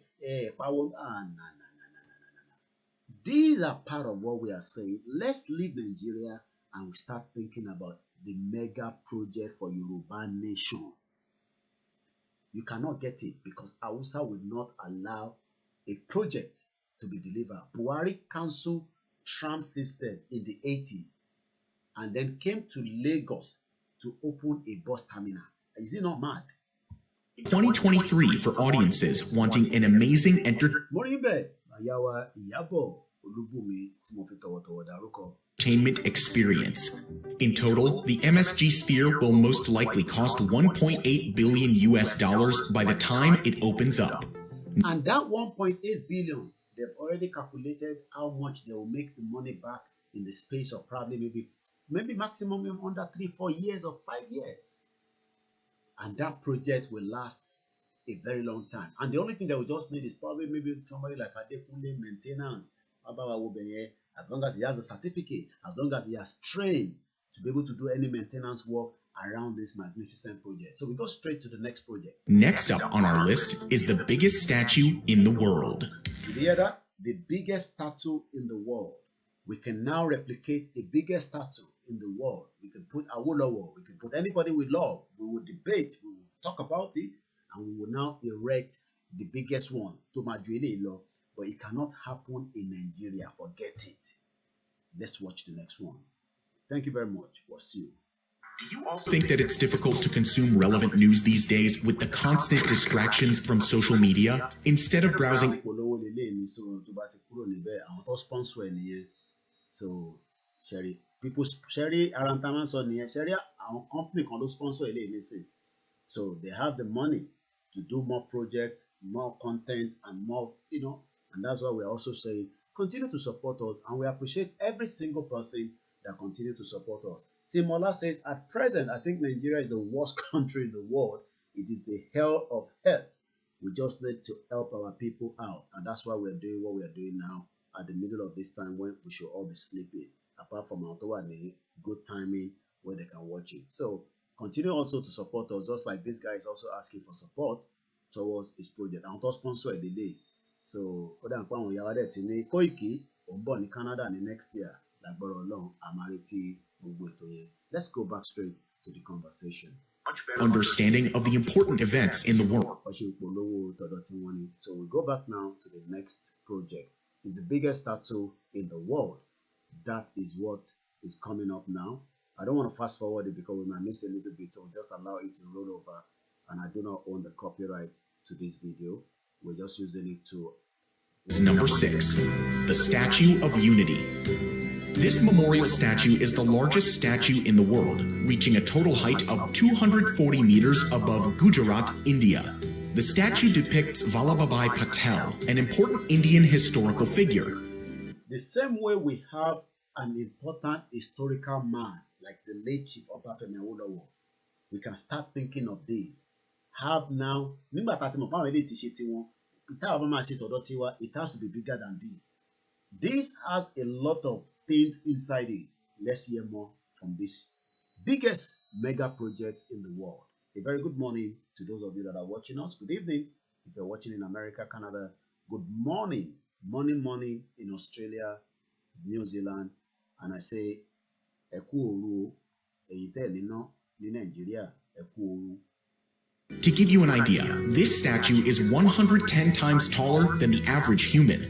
But how does it stack up to other mega projects? It's almost 6 times as tall as the 38-meter tall statue of Jesus Christ in Rio de Janeiro, and more than 2.5 times as tall as the Statue of Liberty at 93 meters. and still much taller than the second tallest statue in the world, the Spring Temple Buddha in China. And for reference, here's the Statue of Unity in comparison to the Eiffel Tower and the Empire State Building. Each foot of the Statue of Unity is about 70 feet long. Considering that the average shoe size for men is about 10.5 in the US, his shoe size would be an 80 in the US, which equals a 352 in the European Union. The statue is so tall that you can easily see it from 7 kilometers away. Inside are a museum, exhibition area, memorial gardens, and an observation gallery. Of the 5 zones inside the statue, 3 are accessible to the public. The other 2 are maintenance areas. Every day, about 15,000 tourists. Every day, about 15,000 tourists will visit the statue. Ǹjẹ́ àfẹ́jẹ́ káwọn Yorùbá máa wo bàbá wa Awólọ́wọ̀ ni? Ǹjẹ́ àfẹ́jẹ́ kí wọ́n máa wá wo bàbá Awólọ́wọ̀ if we end up having a statue somewhere in the Yoruba land that is now taller than this one and is generating a lot of revenue for the Yoruba land? So why do you want to keep Nigeria? Let's continue. Aziz Olami, a very good morning to you. Statue. Although the color of the statue is reddish copper right now, the Statue of Unity will slowly turn green over the next 100. So in the next 100 years, the color will change. Oma changes it to America, Oma show anything. And we have talked about 107 years of amalgamation, no movement, nothing. We were running, stand still. And then we still have Nigerians at home talking about Swagger 2023. Omolododo, revolution is the only solution to Nigerian problem. Hashtag Buhari is a bad boy. Yes. Hashtag Buhari is a Yahoo boy. Yes. Hashtag Buhari must go. Hashtag revolution now. Years due to copper oxidation. This is the same thing that happened to the Statue of Liberty, which used to have a... Well, America, they know about this. Statue of Liberty used to have green until after 100 years, it starts changing to that other color. So our non is saying, are we thinking about 100 years from today? Or we are thinking about 100 years from today when we have left more generation into the contraction of Nigeria? Do we still want to be living out of it? It comes to my conscious mind. When people die now, you know, and the moment they tell me, I mean, we lost a family member as well in Nigeria, and I just now ask myself, so what if the problem is there?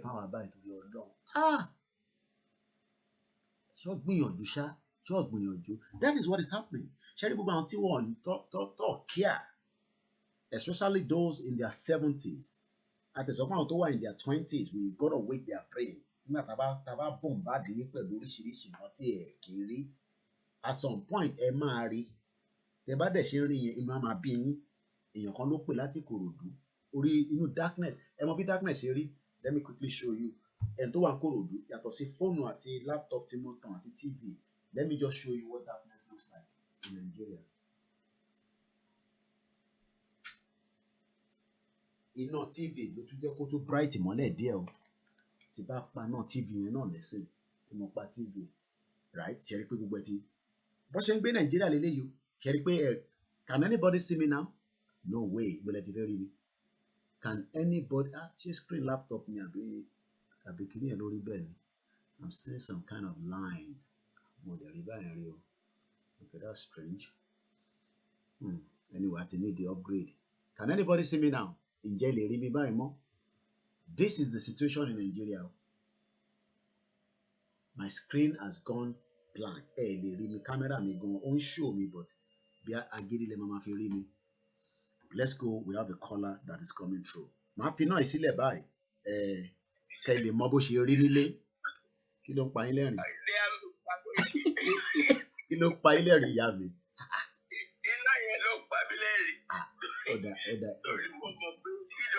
Ṣé kí n tàn padà ní àbí? Oh my God. Ìyẹn gan tí ìjì ò bá gbé transformer wọn lọ. Ìyá wà nílé. Ìgbà tí mo lọ sí Nàìjíríà ní àdúgbò Mọ́psì. Bẹ́ẹ̀ni mà. Wọn ò níná fún láwọn ò níná fún oṣù mẹ́ta, wọ́n á dáwó ládùúgbò yẹn, wọ́n ra transformer. Wow. Ẹ mute ti background yẹn, ẹ bá mute background ẹ̀ ká lè gbọ́ yín dáadáa. Okay. Okay, kámẹ́rà mi ṣe ń ṣó dà pé iná laptop wa tàn dáadáa ìyẹn sì fi ń rí mi bọ̀ tó gbẹ ti dúdú pápá mò ń gbọ́ yín. Ìgbà tí mi wá débẹ̀ náà wá ń gbogbo aládùúgbò wa sọ pé transformer táwọn rà wọ́n ní ìjì ti gbé lọ òdúrọ̀ ìjì gbé lọ. Ìjì gbé transformer lọ ṣé wọ́n so mọ́lẹ̀ dáadáa ni. Mo tiẹ̀ mọ̀ wọ́n ṣe é pé ti mí wọ́n ti bẹ̀rẹ̀ sí pé àwọn ò ní gbà ní báwo ni jíṣe lè gbé transformer. Bí anepa ti wá tú kan tó ti gbé lọ ìlú wèrè. That is how ó wà pathetic báwọn èèyàn wá ṣe wá di ìdájí mediocre mysteries ló sọ̀rọ̀ anyway. By the way, ẹ ṣe gan-an ẹ̀ka lẹ́mà. Pé báwo ni ìjì ṣe tún pé ipa ṣe ti mediocre mo rántí máa tó sọ̀rọ̀ tó ń sí ó mú mi rántí pé when we were ní Èkìtì mo lọ sí school àgbẹ̀ bàbá ń lọ ní school nígbà yẹn wọn ti ṣe títì bàbá ń bọ̀ padà ní Ìbàdàn. Every títì tí bàbá wó lọ́wọ́ ṣe. Bẹ́ẹ̀ni. Ọ̀rọ̀ tí mo sọ yìí ó ti pẹ̀ torí kò tí pẹ̀ tó ṣẹ̀ṣẹ̀ lọ fa ogun títì yẹn. Ni àwọn wà ń gbà yẹn every corner tábà fẹ́ kọjá wọn kó sáyẹ̀nsì pé there is a corner, there is a small bridge, there is a school, people crossing, zebra kò sí sáyẹ̀nsì. Ṣé mo pọ́rọ̀ tẹ́ ń sọ ẹ̀ mo lè testify sí nígbà tí mo lọ sí Ìwọ̀pin paper mill títì yẹn ẹ sì rí ó ti jẹ náà but structure texture tí wọ́n fi ṣe nígbà yẹn ló sì wà nísàlẹ̀ ó ti jẹ désàlẹ̀. Mo wá wọ́ndà pé bọ́ọ̀bù rẹ̀ ṣe sọ̀rọ̀ pé kò sí sáyìn ní L'Abuja FCT. L'Abuja tó wà lẹ́kọ̀ọ́ kò sí lẹ́kọ̀ọ́ náà everything is just that's how òtútù àwọn yàrá máa sọ̀rọ̀ pé Yorùbá kan we will have been far gone. Bẹ́ẹ̀ni ẹ jẹ́ nǹkan náà torí pé kò mọ mi lára ṣe bó ṣe rí dúdú yẹn tó dà pé ẹ̀rù ń bà mí gan. Oh my God nínú wọn dẹ̀ ṣe rí nìyẹn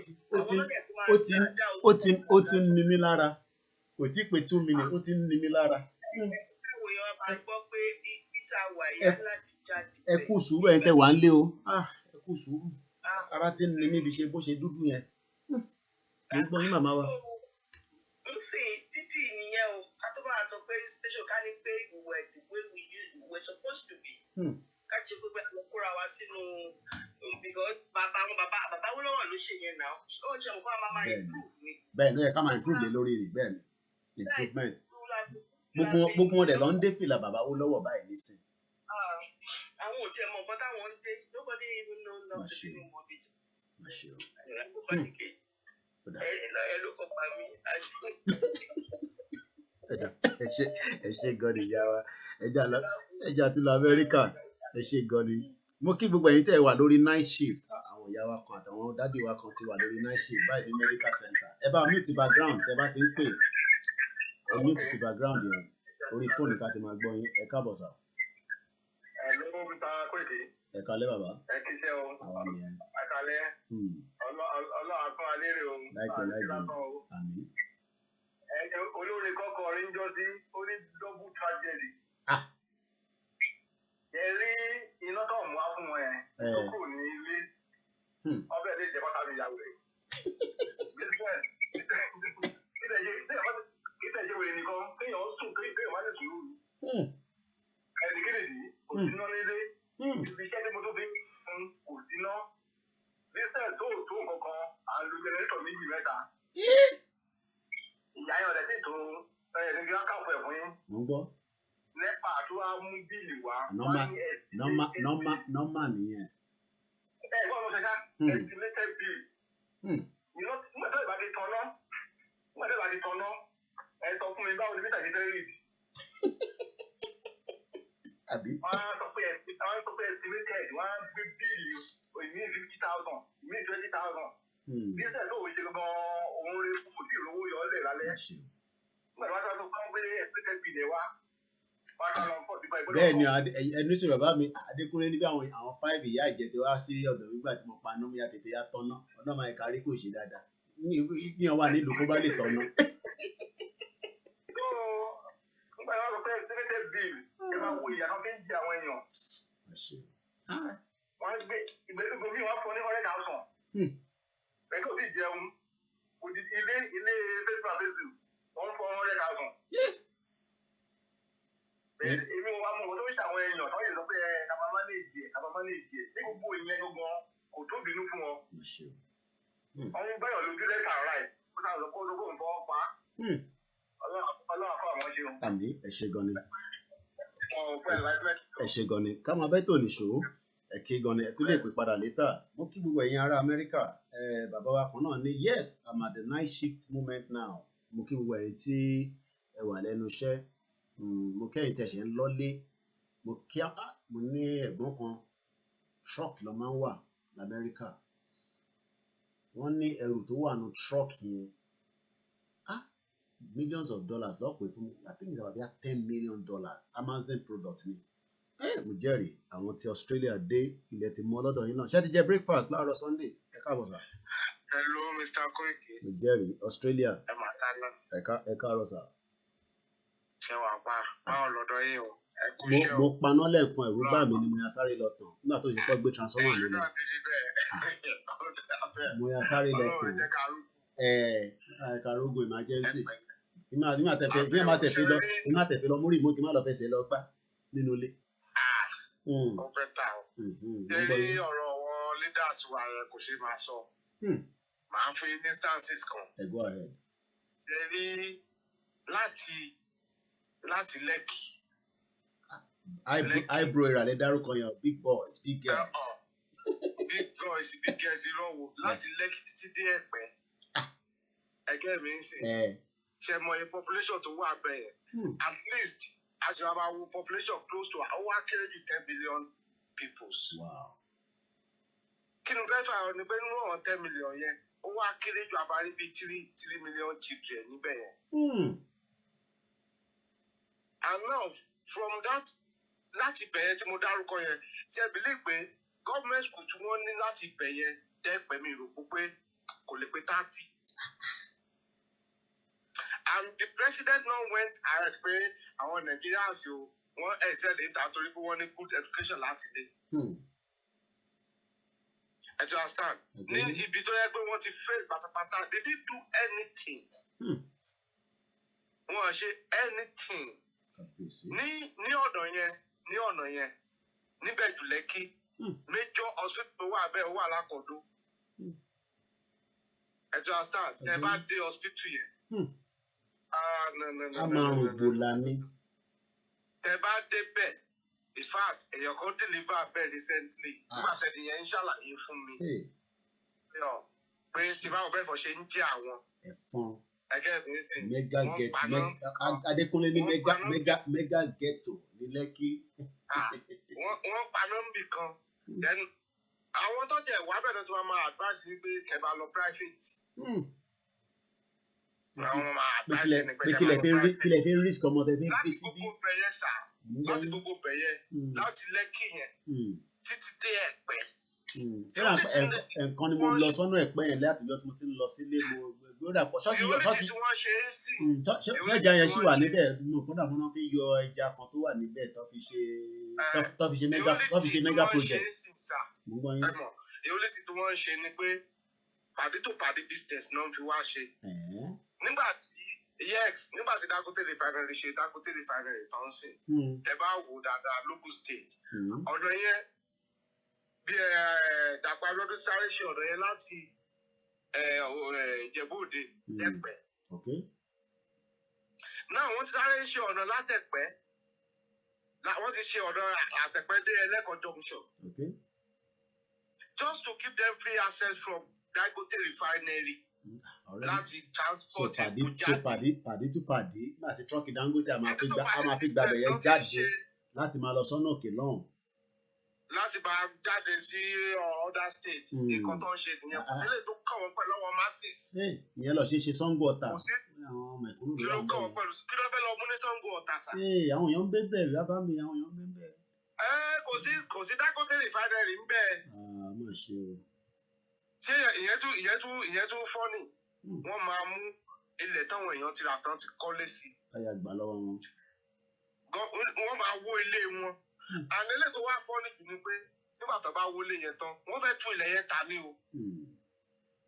Wọ́n máa fún àwọn kan pàdé tó pàdé níṣẹ́ wọ́n máa fún àwọn kan allocation náà fi ń talẹ̀ lẹ́kọ̀ọ́ nísìn.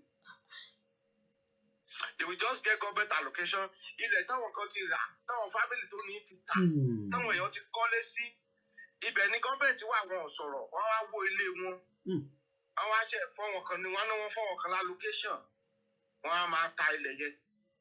Mo wá wò pé kí ló dé tí wọn tó bá ti pọ̀ bókè wọ́n fẹ́ fọ́wọ́n kan lálókéṣàn ni ẹ kú sọ fọ́wọ́n tó ti kọ́lé síbẹ̀ pé òkè o ilẹ̀ yìí o ilẹ̀ gọ́ọ̀mẹ̀ntì ni o wọ́n ti allocate ẹ̀fọ́ lágbára wọ́n máa wọlé nǹkan tó pa ẹlòmíì nìyẹn.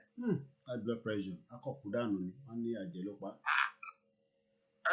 Lot of things wọn ṣe anything tẹ bá dẹ̀ gbogbo ọ̀dọ̀ tá à ń sọ yìí ẹgẹ́ mi ń sìn tẹ bá ti kúrò ní Lẹ́kì tẹ ti kúrò lọ́wọ́ ibì kan bẹ̀ yẹn gbogbo àwọn ọ̀nà yẹn títí dẹ́pẹ́ kò sí street tán tá ibẹ̀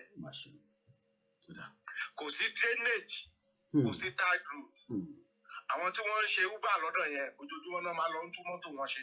Normal nìyẹn. Kò sí street ẹ máa wọ̀ débi pé wọ́n wá táì street yàbí àfọwọ́kọ̀ọ̀kan tó jẹ́ community fúnra wọn tó máa ń ṣe interlock. Àwọn fúnra wọn náà wá ń ṣe interlock. Bẹ́ẹ̀ ni gọ́ọ̀mẹ̀ntì débẹ̀ lọ gba revenue.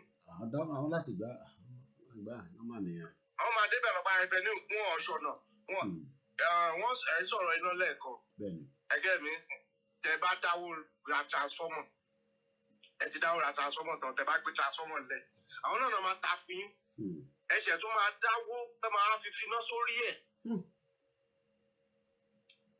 lẹ́yìn ìgbà tẹ́ bá tún dáwó tó máa fi finá sórí ẹ̀ tán wọ́n ṣẹ̀ máa gbowó àwọn náà tún máa gbowó wọ́n gbọ́dọ̀ gbowó lọ́wọ́ yín kó tó di pé wọ́n wá finá sórí ẹ̀ owó pé wọ́n fẹ́ wá bá yín finá sórí ẹ̀ iná tí ẹ máa sanwó ẹ̀.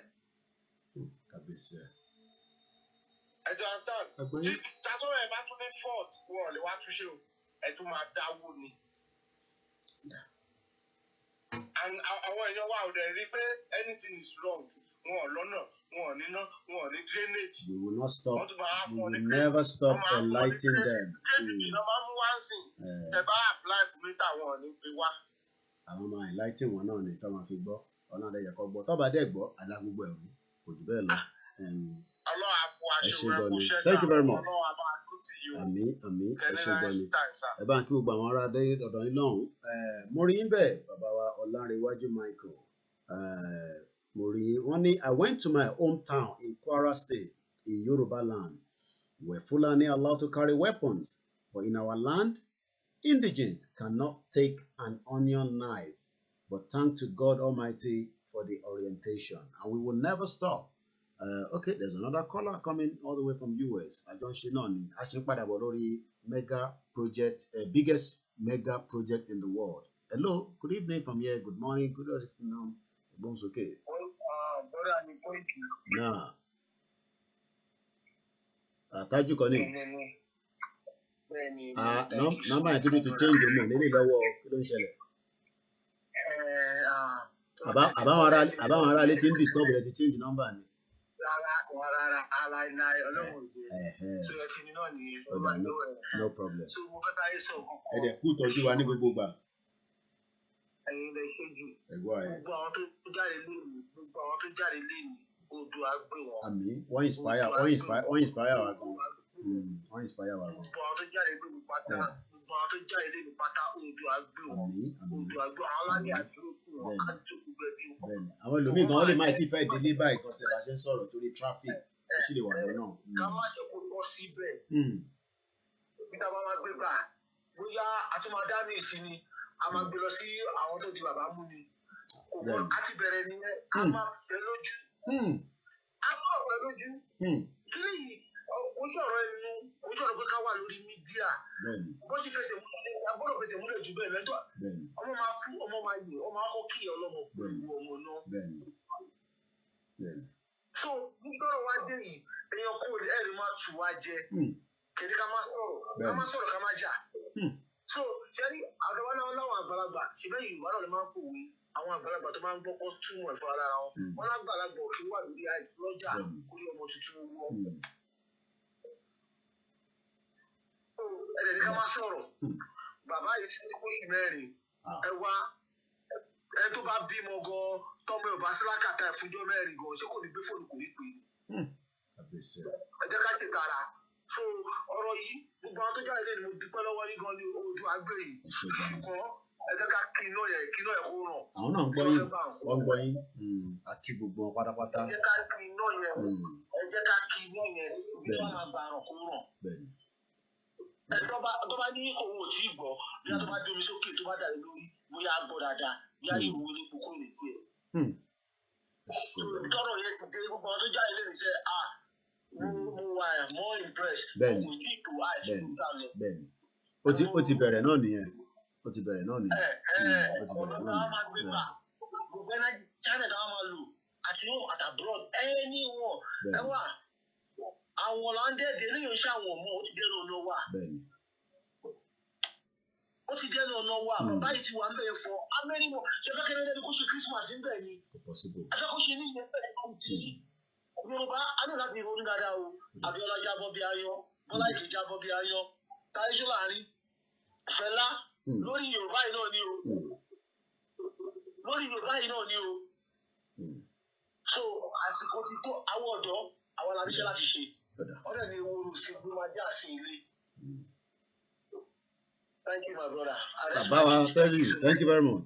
Àwọn tí ẹ bá rántí fídíò tó wá láti Amẹ́ríkà nígbà yẹn tó ń lé arákùnrin yẹn láti Nigerian embassy èèyàn mi dáadáa ni Tájù. Mo rí ń bẹ̀ màmá wa Yèyé Oge ẹ̀kálẹ́ ẹ̀kọ́rọ̀lẹ́. Mo rí ń bẹ̀ Olú ọmọ Adédèjì. Ìgbòho ni mí àdúpẹ́ lọ́wọ́ wọn àdúpẹ́ lọ́wọ́ gbogbo àwọn tí wọ́n jáde. Orí èèyàn wú ẹ̀mọ̀ ó ti pẹ́ ta ti rírun nǹkan bẹ́ẹ̀ yẹn. Ìta nìkan la ti máa ń rí. After I think the last one was the July 3rd where Oyeleke was killed. So seeing what happened in Ibadan yesterday because ó ti dànù nísìn, it inspired and gave us that spirit that people at home are still there. Their spirit was lifted. Murimbe, thank you very much. Omolayo Ayoniu. My people, wake up before it is too late. For color as well. The massive statue is meant to represent Vallabhbhai Patel, the first Home Minister of independent India. He managed to... The first person of independent India.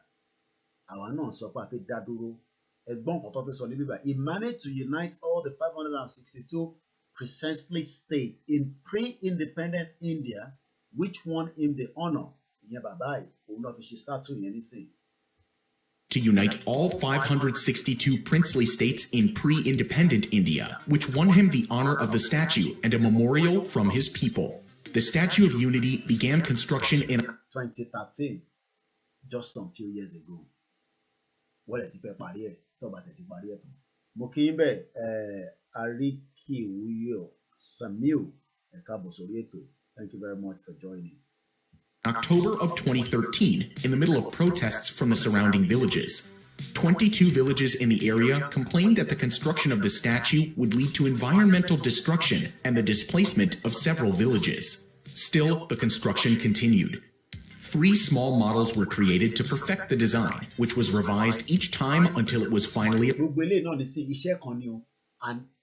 design it could involve more than 200. It depends on the company. 300 people doing just this kind of design. So now think about those projects, mega projects, to enhance, bring people in, create jobs, allow people to come into the country. Funshaw Felix, Ekabo Sorieto. Start MixLR here. Let me start it. Late now, okay, I think I did. Okay, then I started. I did. Let me see if somebody is there. Okay, you're making Boa. Mokinyo Walori MixLR. I will try as much as possible to be doing the analysis. Phone thing going on to my laptop. Thank you very much for listening. I want you to program me, but one body. So I have to be doing a bit of more analysis so that they can understand. So, okay, Baba to face again. Hello, Baba. No, that's fine. Yeah. Okay.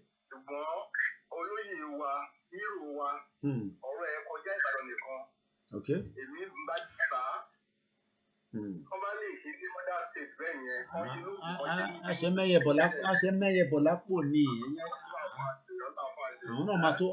Another date like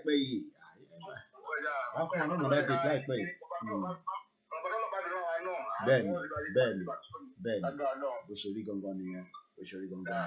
I'm sure we'll be giving another date. Another date. So Bishan Solo, from Fana, till one come Boba Tiwari, our mountain so We are talking about the biggest mega project in the world. Number 2 la wà nísìnyí. Èrè bàbá kan tó jẹ́ lára àwọn tó jẹ́ lólùfẹ́ wọn òun ni wọ́n erect. Ẹja máa gbọ́ iṣẹ́ tó ń ṣe lọ. The approved model was then scanned using 3D technology and sent to large factories in China. These factories would be responsible for casting the massive copper plates that would create the exterior of the statue. China had the only facilities big enough to perform this casting. China is the only country that has, the biggest company tó lè ṣe casting yẹn. Casting ni kíní tó máa gbé sí lára lẹ́yìn ìgbà tó bá ti fi irin tó fi ṣe model kíní yẹn. Casting nìkan tó máa fi cover ère yẹn. Pieces were. Àwa máa wò pé a fi ń ṣe ère bàbá wa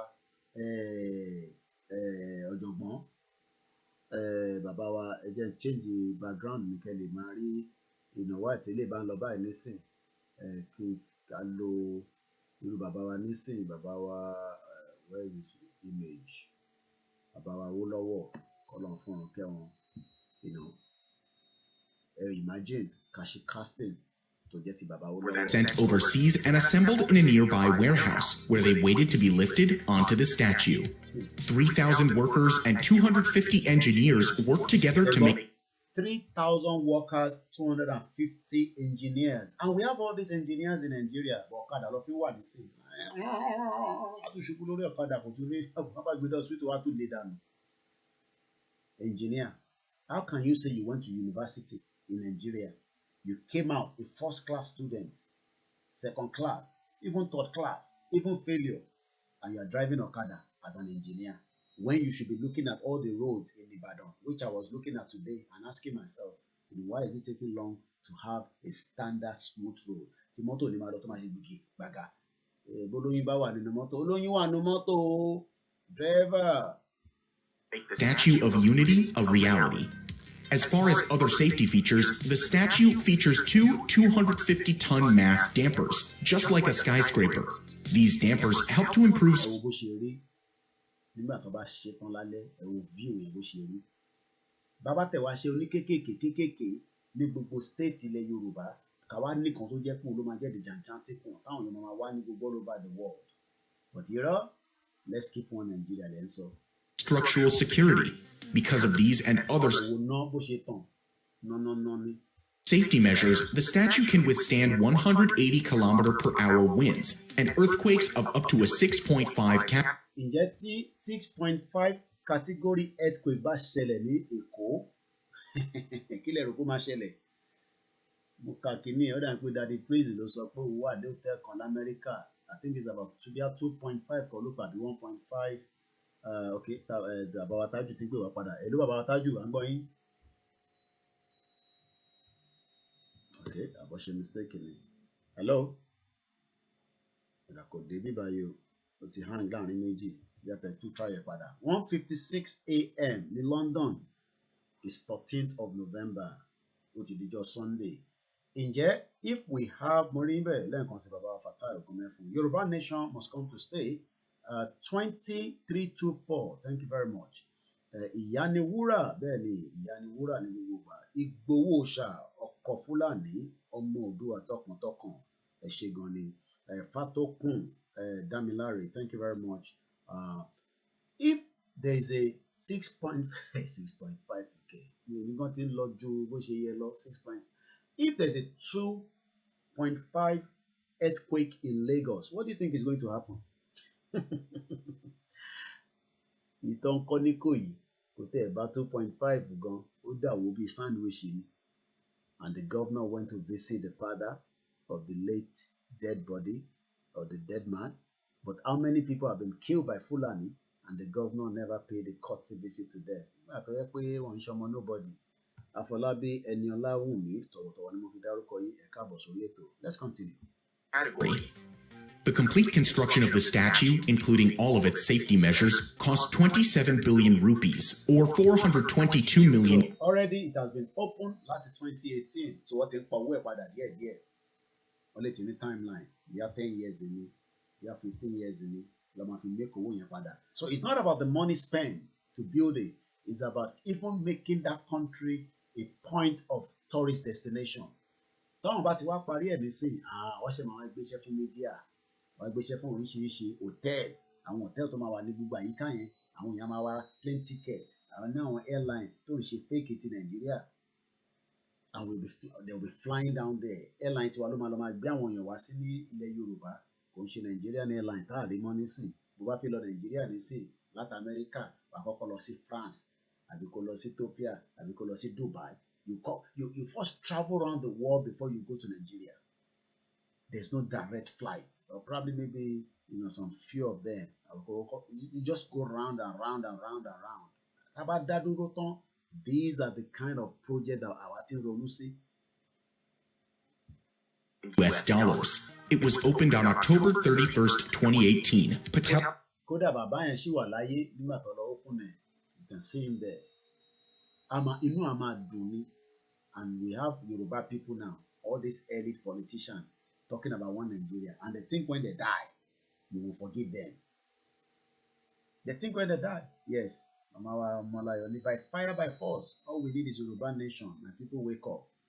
Mukimbe, Bawa Taiwo, Kike, Fasomi, no going back Yoruba nation now. Hell's 143rd birthday. Number 5. Pont Jacques Chaban Delmas. In 2013, a new vertical lift. 2013. These are not projects of almost like some 30 years ago. These are new projects. Bordeaux, France. Ìyàwó ọmọ mi ti sùn bí a tó bá jí láàárọ̀ tó bá wo ilé wa ni Koiki dárúkọ mi Bordeaux nílùú France ń bẹ̀. Lift bridge opened in Bordeaux, France. Built to increase traffic along the Garonne River, it's a feat of engineering and boasts a unique design as well. The Pont Jacques Chaban Delmas began construction in 2009. And 2009.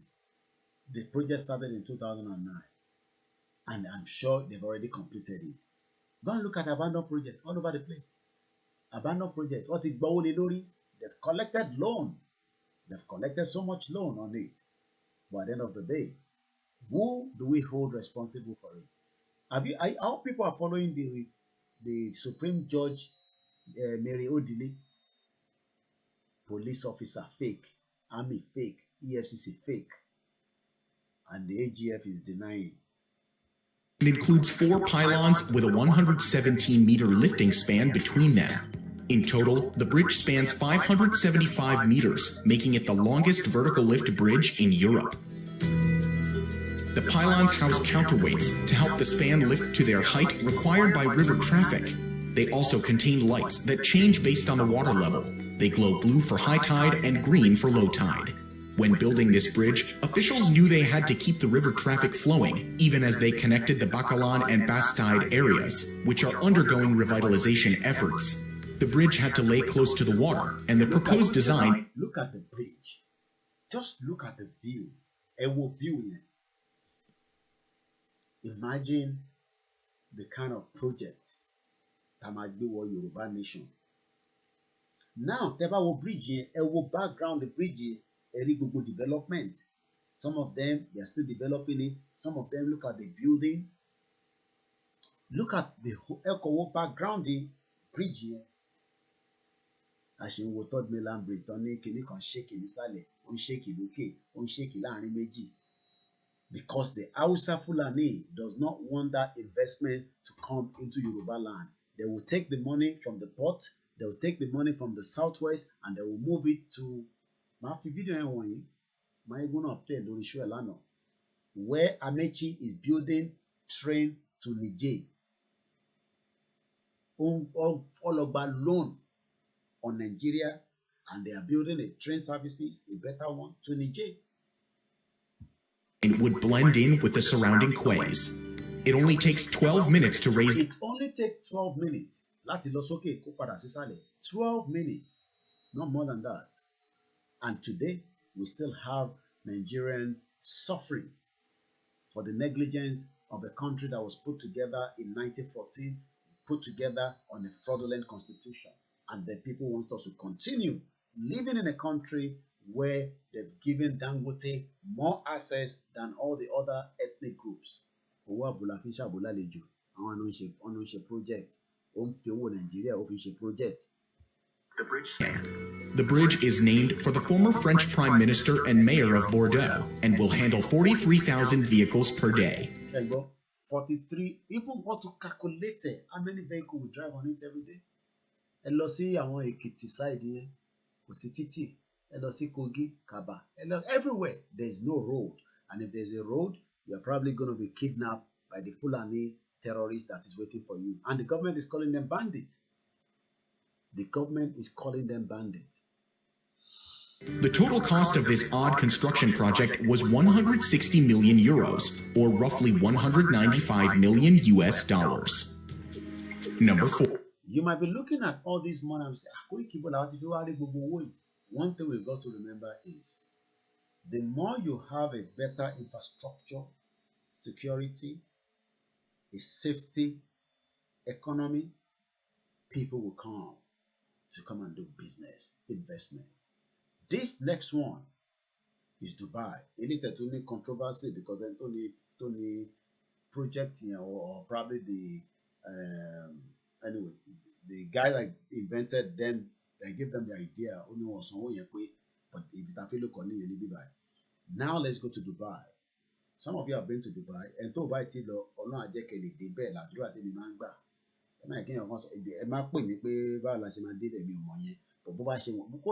tó bá jẹ́ pé o lè fún rírìn wọn ní UK ni tó bá dé nígbà kó sọ fún wọn kó lọ́mọ ẹ̀yin tẹ́ bá ní student visa jẹ́ iye yín yà sọ fún wọn pé bó ṣe ń lọ ilé ò ṣe é lọ for now ọ̀nà tá a máa fi débi tá à ń lọ àwọn ọlọ́kọ̀ kókó wá sínú problem tá a wà nù yìí.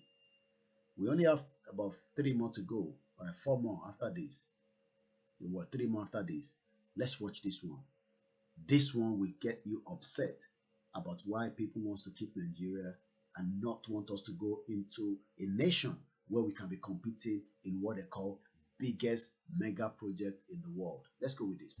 4. Dubai frame. The largest picture frame in the world. Now again, look at it. Dubai. Just look at the image. Just look at the whole view and ask yourself, no. It's because we are living with another ethnic group that do not want development. They are delaying development, and that means your life is being delayed as a Nigerian. Stands 150 meters above Zabil Park in Dubai. This glass, aluminum, and steel structure stands as a gateway between the past and the future. It stands between the past and the future. So by the time táwa náà bá máa ní irú mirror yìí nísìn, a máa wo future Nigeria lẹ́yìn ìlú burúkú. Ọlọ́run ní jẹ́ ká tó rántí ẹ̀. No, a máa wo past wa lẹ́yìn. A máa wo mirror yìí táwa náà bá ṣe the same thing. A máa wo past Nigeria pé ọmọ àṣeyà là ń jẹ láti jọ irú ẹ tó pè láti Kòròdú nísìn gbogbo eré àyẹn pátápátá nígbà tá a bá tẹ kọ́kọ́ dáná bo gbogbo bẹ̀ orí àwọn náà máa ṣí wọ́n máa jókòó wọ́n máa think of so many things project policies and then make sure pé gbogbo kan máa lọ bó ṣe jẹ́ kó lọ and then we'll be looking at the future. Let's watch this and see the future that Dubai is expecting. Once again, a very good morning to those of you that are still watching us.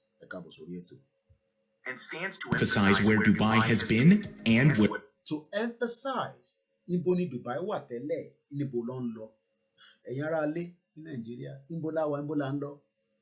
Ìyá move síwájú ni àbáṣe ń padà sẹ́yìn. After 107 years of amalgamation, we cannot boast of 24 hours electricity. Today, we're still talking about one big transfer. Ìyàwó tó pè mí.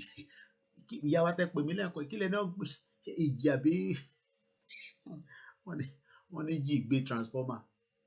It is only happening in Nigeria. Eshegoni Yeyege, thank you very much. Muki Buboyi. Anything about Daruko, Emma Bino, for whatever reason, maybe I didn't pick the name. Taiwo Kike Fasomi is going back. So those of you at home, especially the students, I understand. You love Nigeria. That was where you were born. But that's not the true history of who you are. We are the indigenous people. Nigeria was created on our behalf by Great Britain with their representative, the governor administrator then, Lord Lugard. Let's continue. Tim Ola says, I hate Nigeria. Pass you. Yoruba nation now. Come fast. So that we can look at the past and the future. Where it's going next.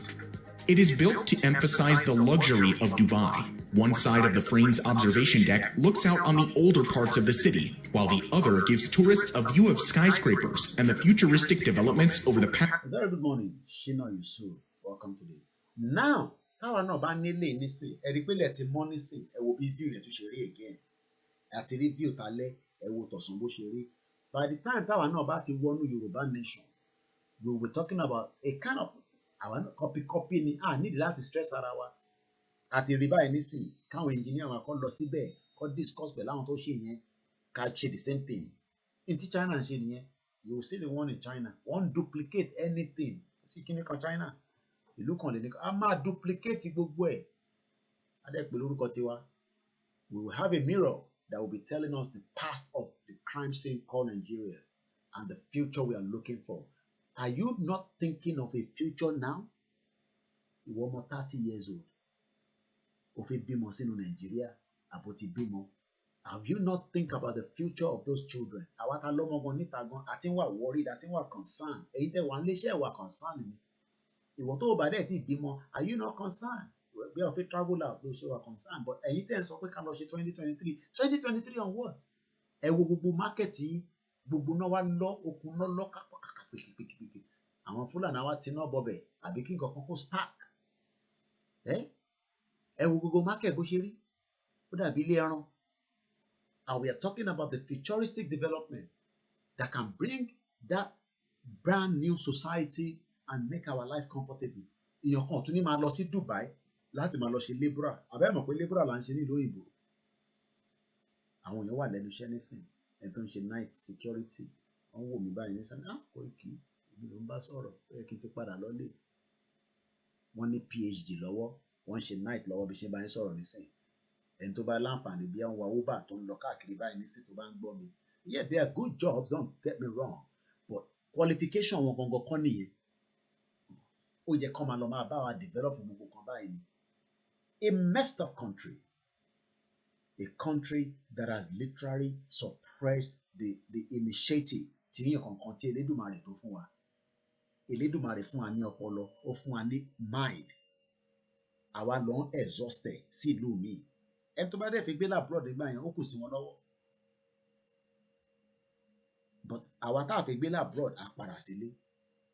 Àwọn ìyá wa tó yẹ kó ti padà sílé nísìnyí kó máa gbé nínú environment báyìí. Ẹ wá ní kí ṣé ìyá kan máa kúrò ní London tí iná wà á lọ jókòó sí Ìkòròdú tí kò síná? Ìbéèrè ni o. Ṣé ìyá kan tí ó ń gbé ní UK for 40 years tó ti ṣiṣẹ́ for 35 years tó ti retire tó lọ́n dẹ̀ ti fún wọn lálàáfíà wọ́n ti kọ́lé, ṣé wọ́n máa lọ gbé ní kíní? Ẹ jẹ́ lọ sọ́dọ̀ ẹ̀gbọ́n mi padà. Hello. Ẹ jọ̀ọ́ ẹ má bínú pé mo ti padà. Bínú kẹ́ gbogbo ajọ́ lè tó ní +447594050979 tó bá fi dá sí àgbọ̀n yín.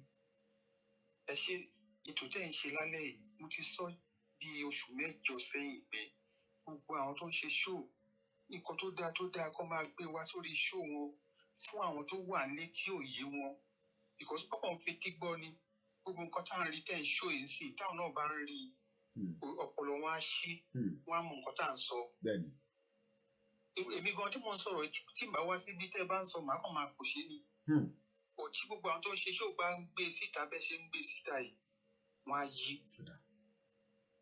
Ọlọ́run á wà pẹ̀lú yín sáà. Ẹ ṣé gan ni. Thank you very much. Thank you. Dubai ń fi past wọn wá àti future ibi tó ń lọ. Kí ló ń pè ní future? Mo rí ń bẹ̀ ìyá wa ní rúà. Kí ló dé tí ìjọba kí ló dé tí ìjọba gbòde Yorùbá yìí lágbára ìjọba gbọ́dọ̀ gbé transformer if python snake could swallow money in location kí ló dé tí ìjọba ń gbé Nàìjíríà. Ẹlòmíì wọ́n ti gbé transformer náà lọ ní tí wọ́n ti pé 2 years wọ́n ń bẹ NEPA kò gbé padà, wọ́n ti dáwó fún NEPA kò NEPA ló máa bẹ́ẹ̀ bá lọ rà wọ́n nígbà NEPA ló máa bá yín lọ rà aráàlú kò sí bẹ́ẹ̀. So look at this frame now. Gbogbo frame yìí nísìn is making money for Dubai, but it's also giving them a message, the past and the future. Others give stories a view of the skyscraper and the futuristic development over the past 50 years. Futuristic. Àwa sì ń sọ pé ọmọ kan wà nínú ilé kan lénìí. Àwọn ọmọ ti sùn sí gbogbo àgbáyé nísìnyí all over the world. Wọ́n jẹun sùn ní. Àìmọye ọmọ ní Nàìjíríà nísìnyí tó jẹun sùn. Lọ́sàn. Irọ́ ni kò sóúnjẹ ńlé ní bàbá. Ìwọ làbúrò máa ná ọmọ pé kó lọ sùn. And we have people thinking that it's normal. To them, it's normal. 50 years, including the Burj Khalifa. It's a popular destination in Dubai. In 2019 alone, over 17... Did you hear that? The Burj Khalifa. Over 17 million people visited the frame construction on the frame began in 2013. 17 million. Káti sọ pé wọ́n gba $1 lọ́wọ́ wọn. That's about $17 million. Àní káwọn bàbá wa kí n tó yẹ ìlànà gbogbo nǹkan fún alákàn káwọn ọmọ Yorùbá máa dáwó síbẹ̀ ká lè rówó gidi lò fún gbogbo iṣẹ́ tá a gbé dání. Ẹ̀wọ̀n àwọn ọmọ wa tó jáde lénìí. Ẹ̀wọ̀n àwọn ọmọ tó jáde lénìí. Ó yẹ kí wọ́n gbogbo wọn kọ́ wọṣọ délẹ̀ tán ni. Ìgbà tó bá sówó. Kò dẹ̀ ṣe pé kò sówó but because kò sí pọ́ọ̀sì tí wọ́n ní kọ́ lọ mú pọ́ọ̀sì kan wá kọ́ máa dáwó yẹn sí. Yorùbá ló gbọ́n jù ẹ̀yin àti màpáwà la gbọ́n àní command center ó yẹ kí ọ́fíìsì wà ní gbogbo àgbáyé ní state kankan lamẹ́ríkà ó yẹ kí ọ́fíìsì wà ní tàti màmá sọ pé yes ní Texas ẹ pè nọ́mbà yìí ọ́fíìsì nìyẹn tó máa sanwó fáwọn èèyàn tó máa má ní ó máa wà ní Birmingham ní Coventry all over the world ní Germany representatives. All I've been told about Awikoko has been released. That's all I can say. I can't go into any more details because I don't have those details. But according to the media, I've told he was released. Jesu Loba, Ekabosurieto, Eshigoni. It's quite frustrating. 17 million people visited this frame construction that began in 2013. Just less than how many years ago? 7 years ago. Or better project one parí ẹ̀ gbogbo rí jágbajàgba àfi kọ́ máa kọ́ jẹ́ kí n máa wọ̀rán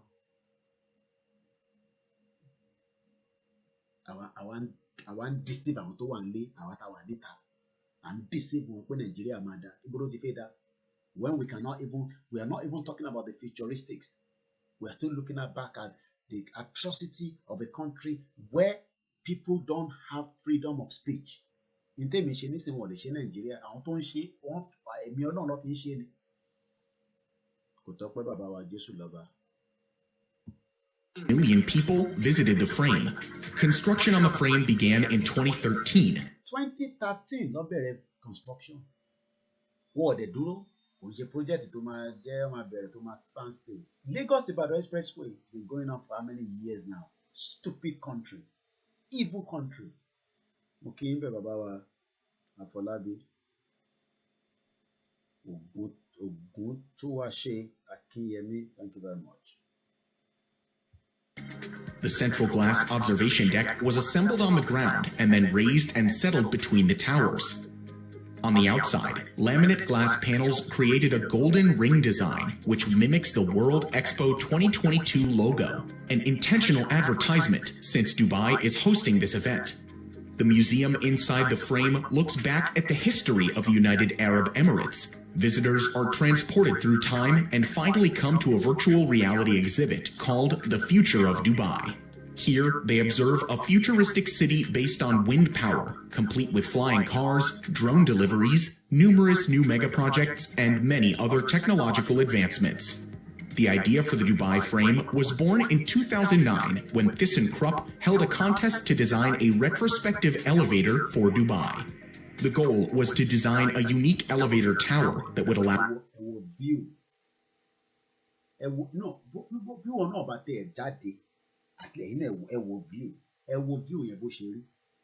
These are the kind of things that we are talking about for futuristic Yoruba nation, not the one they were in way. Tó ń lọ láti Èkó lọ sí Ìbàdàn ó dẹ̀ ń lò 4 hours ó dẹ̀ mọ̀ tó ṣẹlẹ̀ ẹ wá ń sweat nínú heat tó yẹ kẹ́ wà nínú air condition vehicle bí a lórí train bí a nínú mọ́tò tó máa gbé ẹ lọ. And we are still talking about one Nigeria. Olalekan Lawale, thank you very much. Good morning. Allow tourists to ride up and observe an aerial view of the city. Of the more than... view. 360 degree. I want to church service story. No helmet, no safety. Building on color. On building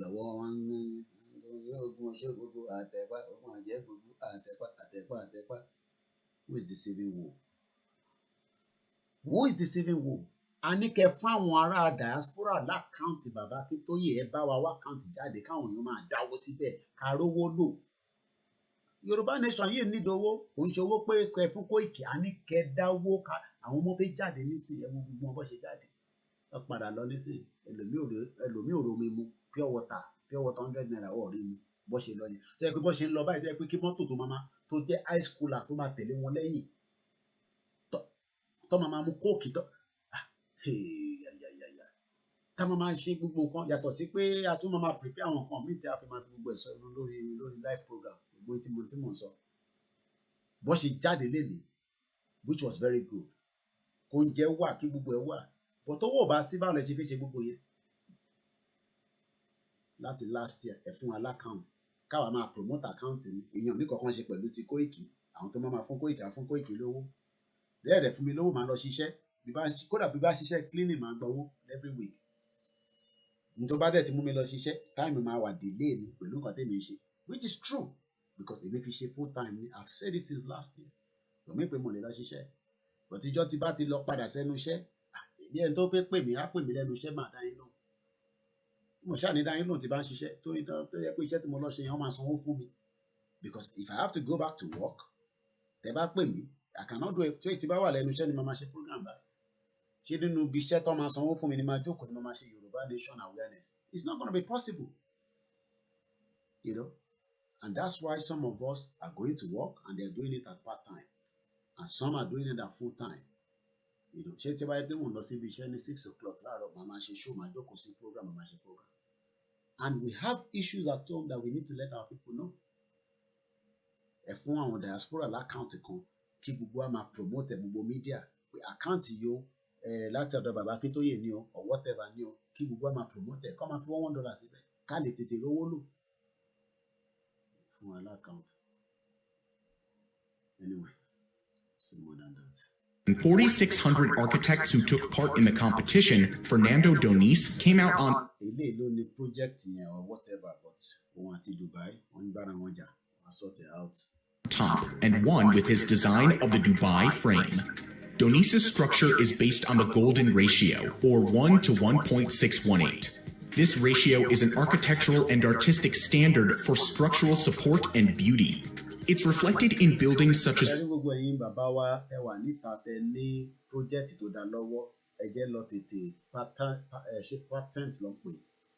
that by that about Yoruba nation project nobody should go and give anyway but that we were to it was before the diaspora was going on. Aloba governor, I have a project. I'm at nursery school sílẹ̀. Nǹkan báyìí la máa ṣe. Governor ni kí ayàgbà lọ́wọ́ wọn or hijack mọ́ yín lọ́wọ́ ni. Don't take anything to Nigeria now and present it to anybody. Keep it to yourself until we cross over. Ẹ̀yin tẹ́ bá wà nílé náà do the same thing. Tukọ̀ wá nítorí pé òun wọ́wọ́ ó lọ gbé fún èèyàn kan akọ ó máa hijack idea yẹn ó ń lọ́n tiẹ̀ nìyẹn. Keep your idea now until we do the crossover. Ẹ wo bọ̀bọ̀ tó máa ń rán mi létí back end team bọ̀bọ̀ tó máa ń ṣe salt bay tó máa ń ṣe báyìí tó bá mú yọ̀ yẹn báyìí ẹran ló ń tà o ẹran kọ̀ọ̀kan ní London ní £650 ló ń tà tó bá yẹ báyìí alẹ́ báyìí gbogbo yìí ti mọ̀ salt bay ló ń pè I hope I pronounce it very well máa fi picture wọ̀nyí. Can we call ẹ tún béèrè bàbá wa nọ́mbà tí a ti call this show láwa ẹ lè pè gan lórí Skype you know +447594050979 àjọ ń ṣètò ní gbogbo àjọ ń ṣe ní nonsense country. Keep your ideas. It's going to help us when we cross over the hurdles. Let's continue with the program. The Great Pyramid at Giza and the Parthenon. The frame is a golden rectangle, an example of perfect design. ThyssenKrupp's competition had a number of other interesting entries, including Luo Siwei's magic mirror, a twisted circular design. There's different ideas. Hey, what you mean, Baba Jesu Lava? Yeah, plus 4475. Number I know on scroll. Plus 4475 94050 for those of you that might want to call. We're almost there. That would frame the Burj Khalifa in a perfect circle when looking from the right angle, as well as Han Bolu's The Flying Colors of Dubai, an elevator surrounded by colorful flakes. Fernando Donis's design was used for the frame, but he claims that he was not compensated correctly.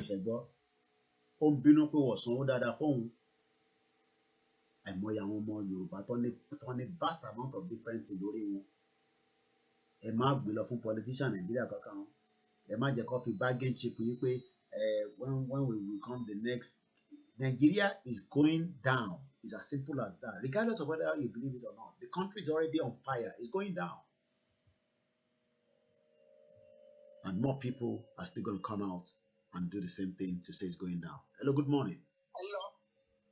Ekaboma. Hello. Lembeyo. Ekaro, Lọ́dọ̀ tí wá ń bí báyìí. Adúpọ̀ fọlọ́. Àpò láti US, ẹ̀kọ́ ètò. Ekabo yawa. Ekabo. Alẹ́ náà wáyé wà ní báyìí. Bẹ́ẹ̀ni mo mọ̀.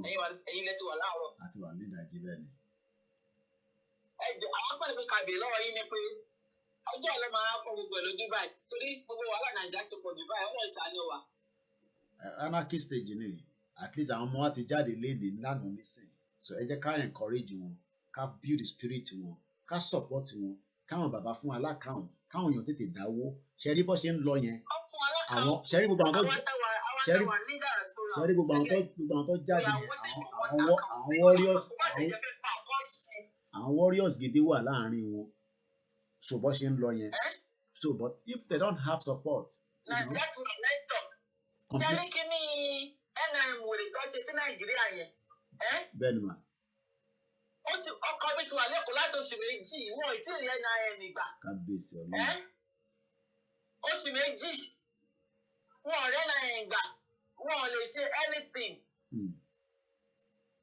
lórí NIM. Wọn ò lè ṣe nothing, wọn ò lè gba passport, wọn ò lè ṣe anything, kò sí anything tó lè ṣe without that. Ṣé ní bó ṣe handicap àwọn èèyàn ní Nàìjíríà yẹn? Frustration. Frustration. One day, everybody move separately without that stupid number. Ìkànnì wọn máa tán ṣe. Wickedness. Nigeria is a wicked country. So, there's a wickedness. That is just backwardness. That is so stupid. We're not moving to the futuristics. As you lost the old age. So as simple as that. Oh my God. Just as simple as that. And at the land, what lè bá wọn ṣe gbogbo kìíní yẹn? You rà pé ìgbà tèmi máa ṣe tèmi nígbà yẹn was 20. I imagine bẹ́sẹ̀ wà ní London yẹn ń sìn. Ṣẹ́gẹ́tì. Mi ò mọ nọ́mbà tó máa lò London. Mo bíbá yìí ṣiṣẹ́ secret la máa ń pè bíbá yìí nọ́mbà. Ká fẹ́ gbà. Kọ́ wa máa sọ pé ká dúró lóṣù méjì. Kìíní làwọn ń pè ní bíbá National Insurance Number NI. National Insurance Number. Tó bá yẹ issue nọ́mbà yẹn báyìí. Etiquette nọ́mbà yẹn ti wà active. O ti tó lè gbé nọ́mbà yẹn dé. Tí wọn ò ní recognize nọ́mbà yẹn. Ìwọ tó bá máa ṣe nǹkan bíbá yẹn sí, ok, wọ́n wà lẹ́kọ̀ọ́, wọ́n fẹ́ ṣe passport, wọ́n wà tí wọ́n sọ pé nọ́mbà yẹn ṣe wọ́n ti máa activate nọ́mbà láti Abuja. Gbogbo ẹ̀ láti Abuja ni fraud ni gbogbo ẹ̀. Àyè máa ń bẹ́sẹ̀ wà ní London mi, wọ́n tẹ̀sẹ̀ wà ní London, kẹ́fẹ́ ṣe nǹkan ní London ló sì. Ọwọ́ àgbẹ̀ lọ sí another state pé nọ́mbà yẹn ò sí wọ́n tẹ̀ àti kọ́ni kí n kúrò ní London kí wọ́n lọ sí bí Birmingham kí n lọ ṣe ní Birmingham. Ṣé mo pé àwọn pípù yìí nǹkan bẹ́ẹ̀ ṣe fún wa ní pé. À ń gbọ́ yín. Kí ni mò ń gbọ́ sound kan sàlẹ̀ bẹ́ẹ̀ yẹn? Ẹ ti látọ̀dọ̀ yín ni ẹ láti mute dọ̀dọ̀ tí yín ẹ̀yin ni. Bí ẹ̀ ń gbọ́ mi nínú ilé nínú another device ẹ mute yẹn pátápátá. Ìyẹn wà delay orí fóònù ẹ̀ pa. Okay, that's fine, yeah. So kí ni yẹn ṣẹ́gẹ̀tì? Kí o fẹ́ gba nọ́mbà ní Lagos State? wọ́n sì ṣe máa ní kí máa dóde Àbújá ó yẹ kó ti padà láti bí ọ̀sẹ̀ méjì sẹ́yìn wọ́n láti change ticket 2014 lèmi gba tọ̀dọ̀ tèmi kódà a lọ lẹ́ẹ̀mẹ́ta mo débẹ̀ ní nǹkan bíi 6 dídàjí láàárọ̀ a wà ń bẹ̀ the whole day. máa jí iṣẹ́ fún àwọn pípọ̀ yìí wọ́n fẹ́ fi nọ́mbà yẹn mú wa so that we will not be able to do anything without wọn. àwọn èèyàn ọ̀dọ̀ lájú kọ́ rí 2022 ẹ̀rọ Nàìjíríà ń bá mi o ẹjọ́ adọ́nà torí mi ò tẹ̀ mọ̀. Gbogbo ó máa di yam scatter pepper ni kò jù bẹ́ẹ̀ lọ.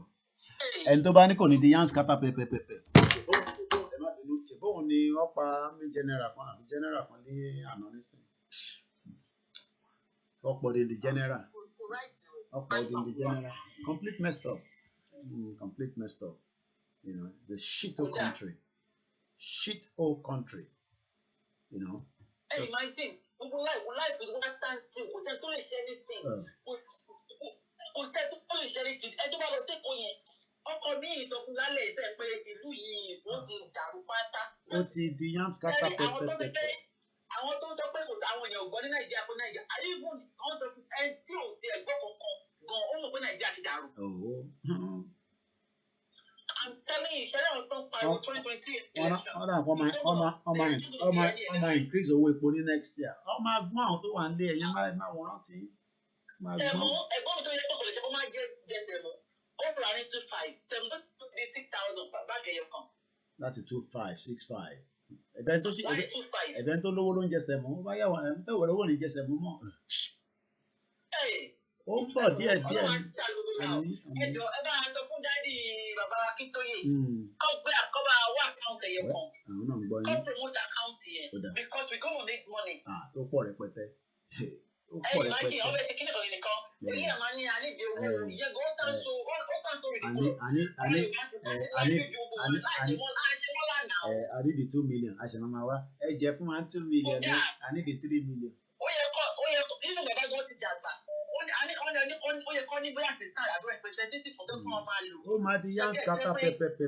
Gbogbo ẹ̀ máa di àwọn bákẹ́ntì mi ní yam pepper scatter. Wọ́n ní bẹ́ẹ̀ mi ṣe máa ń pín yẹn ó yàtọ̀. Wọ́n ti correct mi ní wọ́n ní yam pepper scatter. Scatter ni o because everything ti dàrú. Wọ́n sọ pé ẹni bá lọ sí Nàìjíríà ẹni tó bá ń gbé ìlú òyìnbó tó bá lọ sí Nàìjíríà 2023 wọ́n lọ commit suicide ni. I'm telling you. Àwọn diaspora tẹ̀ ní lọ́nà because bẹ́ẹ̀ ṣàyàn kan ní Kóìkì ẹ̀yẹn máa wà ní ẹ ṣáà máa fún wa ní support àní. That's all. Ṣẹ́rí àwọn máa ń sọ pé ṣẹ́rí ìgbà tó lọ ìwé ìdílé bàbá tó lè gbòòwò yìí. In fact, ṣe náà tọ́ ti tí mo gbóhùn yín báyìí lọ́kàn mi ẹ̀sẹ̀ wálẹ̀. I swear to Jesus Christ. Because kọ́ bá ọ̀tá yín ní ilé yẹn ni. Táǹsì ọ̀kọ́ la máa sọ adúpẹ́ fọlọ́run. Adúpẹ́ fẹ́lẹ́dùmarè ẹ ṣé gan ni ìyá mi. Thank you very much. Ọ̀dà ẹ ṣé gan ni ẹ bá ń kí àwọn ọmọ yín lọ́hùn. Yam pepper scatter iṣu ata yán àti bá mi kọ́ ní Yorùbá ẹ ṣé gan ni bákẹ́ntì bàbá wa Táíwò inú tẹ̀ ń bí ẹ̀yìn rẹpẹtẹ ni àwọn ní yánrin pátápátá ni. Ṣẹ́rí the thing is àwọn tó wà nílé àgbọ̀ kíní kan àgbọ̀ yẹn ẹ̀fẹ̀ má wọlé. Ṣẹ́rí by the time we go into the new year and the cost keep rising ẹni tó ti ẹ mọ̀ pé lómi ní sí next year lówó ilé ẹ̀ máa due nígbà tó bá kọ́kọ́ rówó ilé san a mọ̀ pé yes ó ti ń di bí ó máa padà lọ sí ìlú tó bá dẹ̀ ti ń lọ sí ìlú yẹn ó ṣe é ṣe kó jí gbé àìmọye àwọn èèyàn nílé ìgbélé kò mọ́ so people will go back to their villages on their way back to their village mo wo ọmọọba ìlànà ọmọọba bàbá kan tó ní òun fẹ́ lọ wo lẹ̀ ní bí wọ́n fẹ́ ra lẹ̀ ní Fúlàní bá yọ sí wọn báyìí bàbá yẹn bí bàbá yẹn tètè dá wọn mọ̀ bàbá yẹn náà bí bàbá yẹn máa ń gbọ́ program díẹ̀ àbí ó kàn ti mọ̀ pé Fúlàní ti wà ó náà fi sí rìbáàsì ni wọn náà jíyàn kan gbé láàrin àwọn tó mọ́tò méjì ni ó dà kéde first car ọgbẹ́yàn kan lọ ṣe rí àwọn tó ní kó ọmọ ọgbọ́n ẹ fi wọ́n sílẹ̀ Azeez Matami ẹ fi wọ́n sílẹ̀ ọgbọ́wọ́gbọ́ àkí ló ń pa yín lẹ́rìn ọmọláyà yìí bẹ́ẹ̀ ni wọ́n tún bá mi sọ ní Yorùbá wọ́n ní yam pepper scatter kí ló dé tẹ́ tún delete yẹn bákẹ́ntì ẹ tún ti delete yẹn ni ẹ̀jẹ̀ rí Yorùbá yẹn mọ̀ Tim Ola, thank you very much. While he received the prize money from winning the competition, he says that Dubai never paid him the full amount for the realization of his project. Unfortunately for him, his lawsuit isn't going anywhere because Dubai functionally grants itself immunity to the dispute. Dubai granted themselves self-immunity. All over the world. Template program lọ́wọ́ tó dáa fún Yorùbá nation, big massive project ni o, gigantic one, keep ẹ̀ sára yín. Àwọn northern stuff ẹ jẹ́ ká progress ìlú wèrè. Okay, ó mà tójọ́ mẹ́ta ìyá wa. Ó mà tójọ́ mẹ́ta ọmọ níbi ẹ ti gbogbo busy. Mo jẹ́rìí ìgbóhùn sókè. All the time àti tó ṣe ní ìdájí ọ̀dọ̀ yín ìdájí ọ̀dọ̀ wa gbogbo ẹni mo follow. Thank you very much. Ọlọ́run aṣàánú wa ìlú yẹn ìfá àti mi tẹ ọmọ kan tí mo lè sọ àtọ́. Number one ni wípé nígbà tí Ìkòyí tí disaster ṣẹlẹ̀ níbẹ̀ yẹn tí léwu kalẹ̀ for the first time in history mi ò rí kí gọ́vnà ó lọ sí gbogbo ibi tí ilé ti ń collapse ní gbogbo Lagos State. At least ní last year ilé collapse láwọn Lagos State ní gbogbo island yẹn. Àmọ́ tó láwọn yẹn náà bàbá máa tó ní bí a gọ́vnà máa lọ. Èwo gọ́vnà lọ síbẹ̀. Ìlú òṣì. Kó lọ emergency. Ẹ̀mí èèyàn ò jẹ́ nǹkan kan lójú àwọn pípọ̀ yẹn bí èèyàn dàbí ẹ̀mí ajá lójú wọn ni. Ẹ̀mí èèyàn ò jẹ́ nǹkan kan so Ìkòyí yẹn ni wọ́n wá lè lọ. Ìkòyí yẹn ni wọ́n lè lọ yìnbọn àti Tinubu. Ẹni tó kú yẹn wá important. For the first time. Even gan tí wèrè olórí burúkú president yẹn bá wá síbẹ̀ kò sí nǹkan tó pọ̀ nítorí níbi táwa wà yìí kẹ́ni disaster bá wà bẹ̀ báyìí wọ́n máa make sure pé president yẹn wà àti ẹni minister.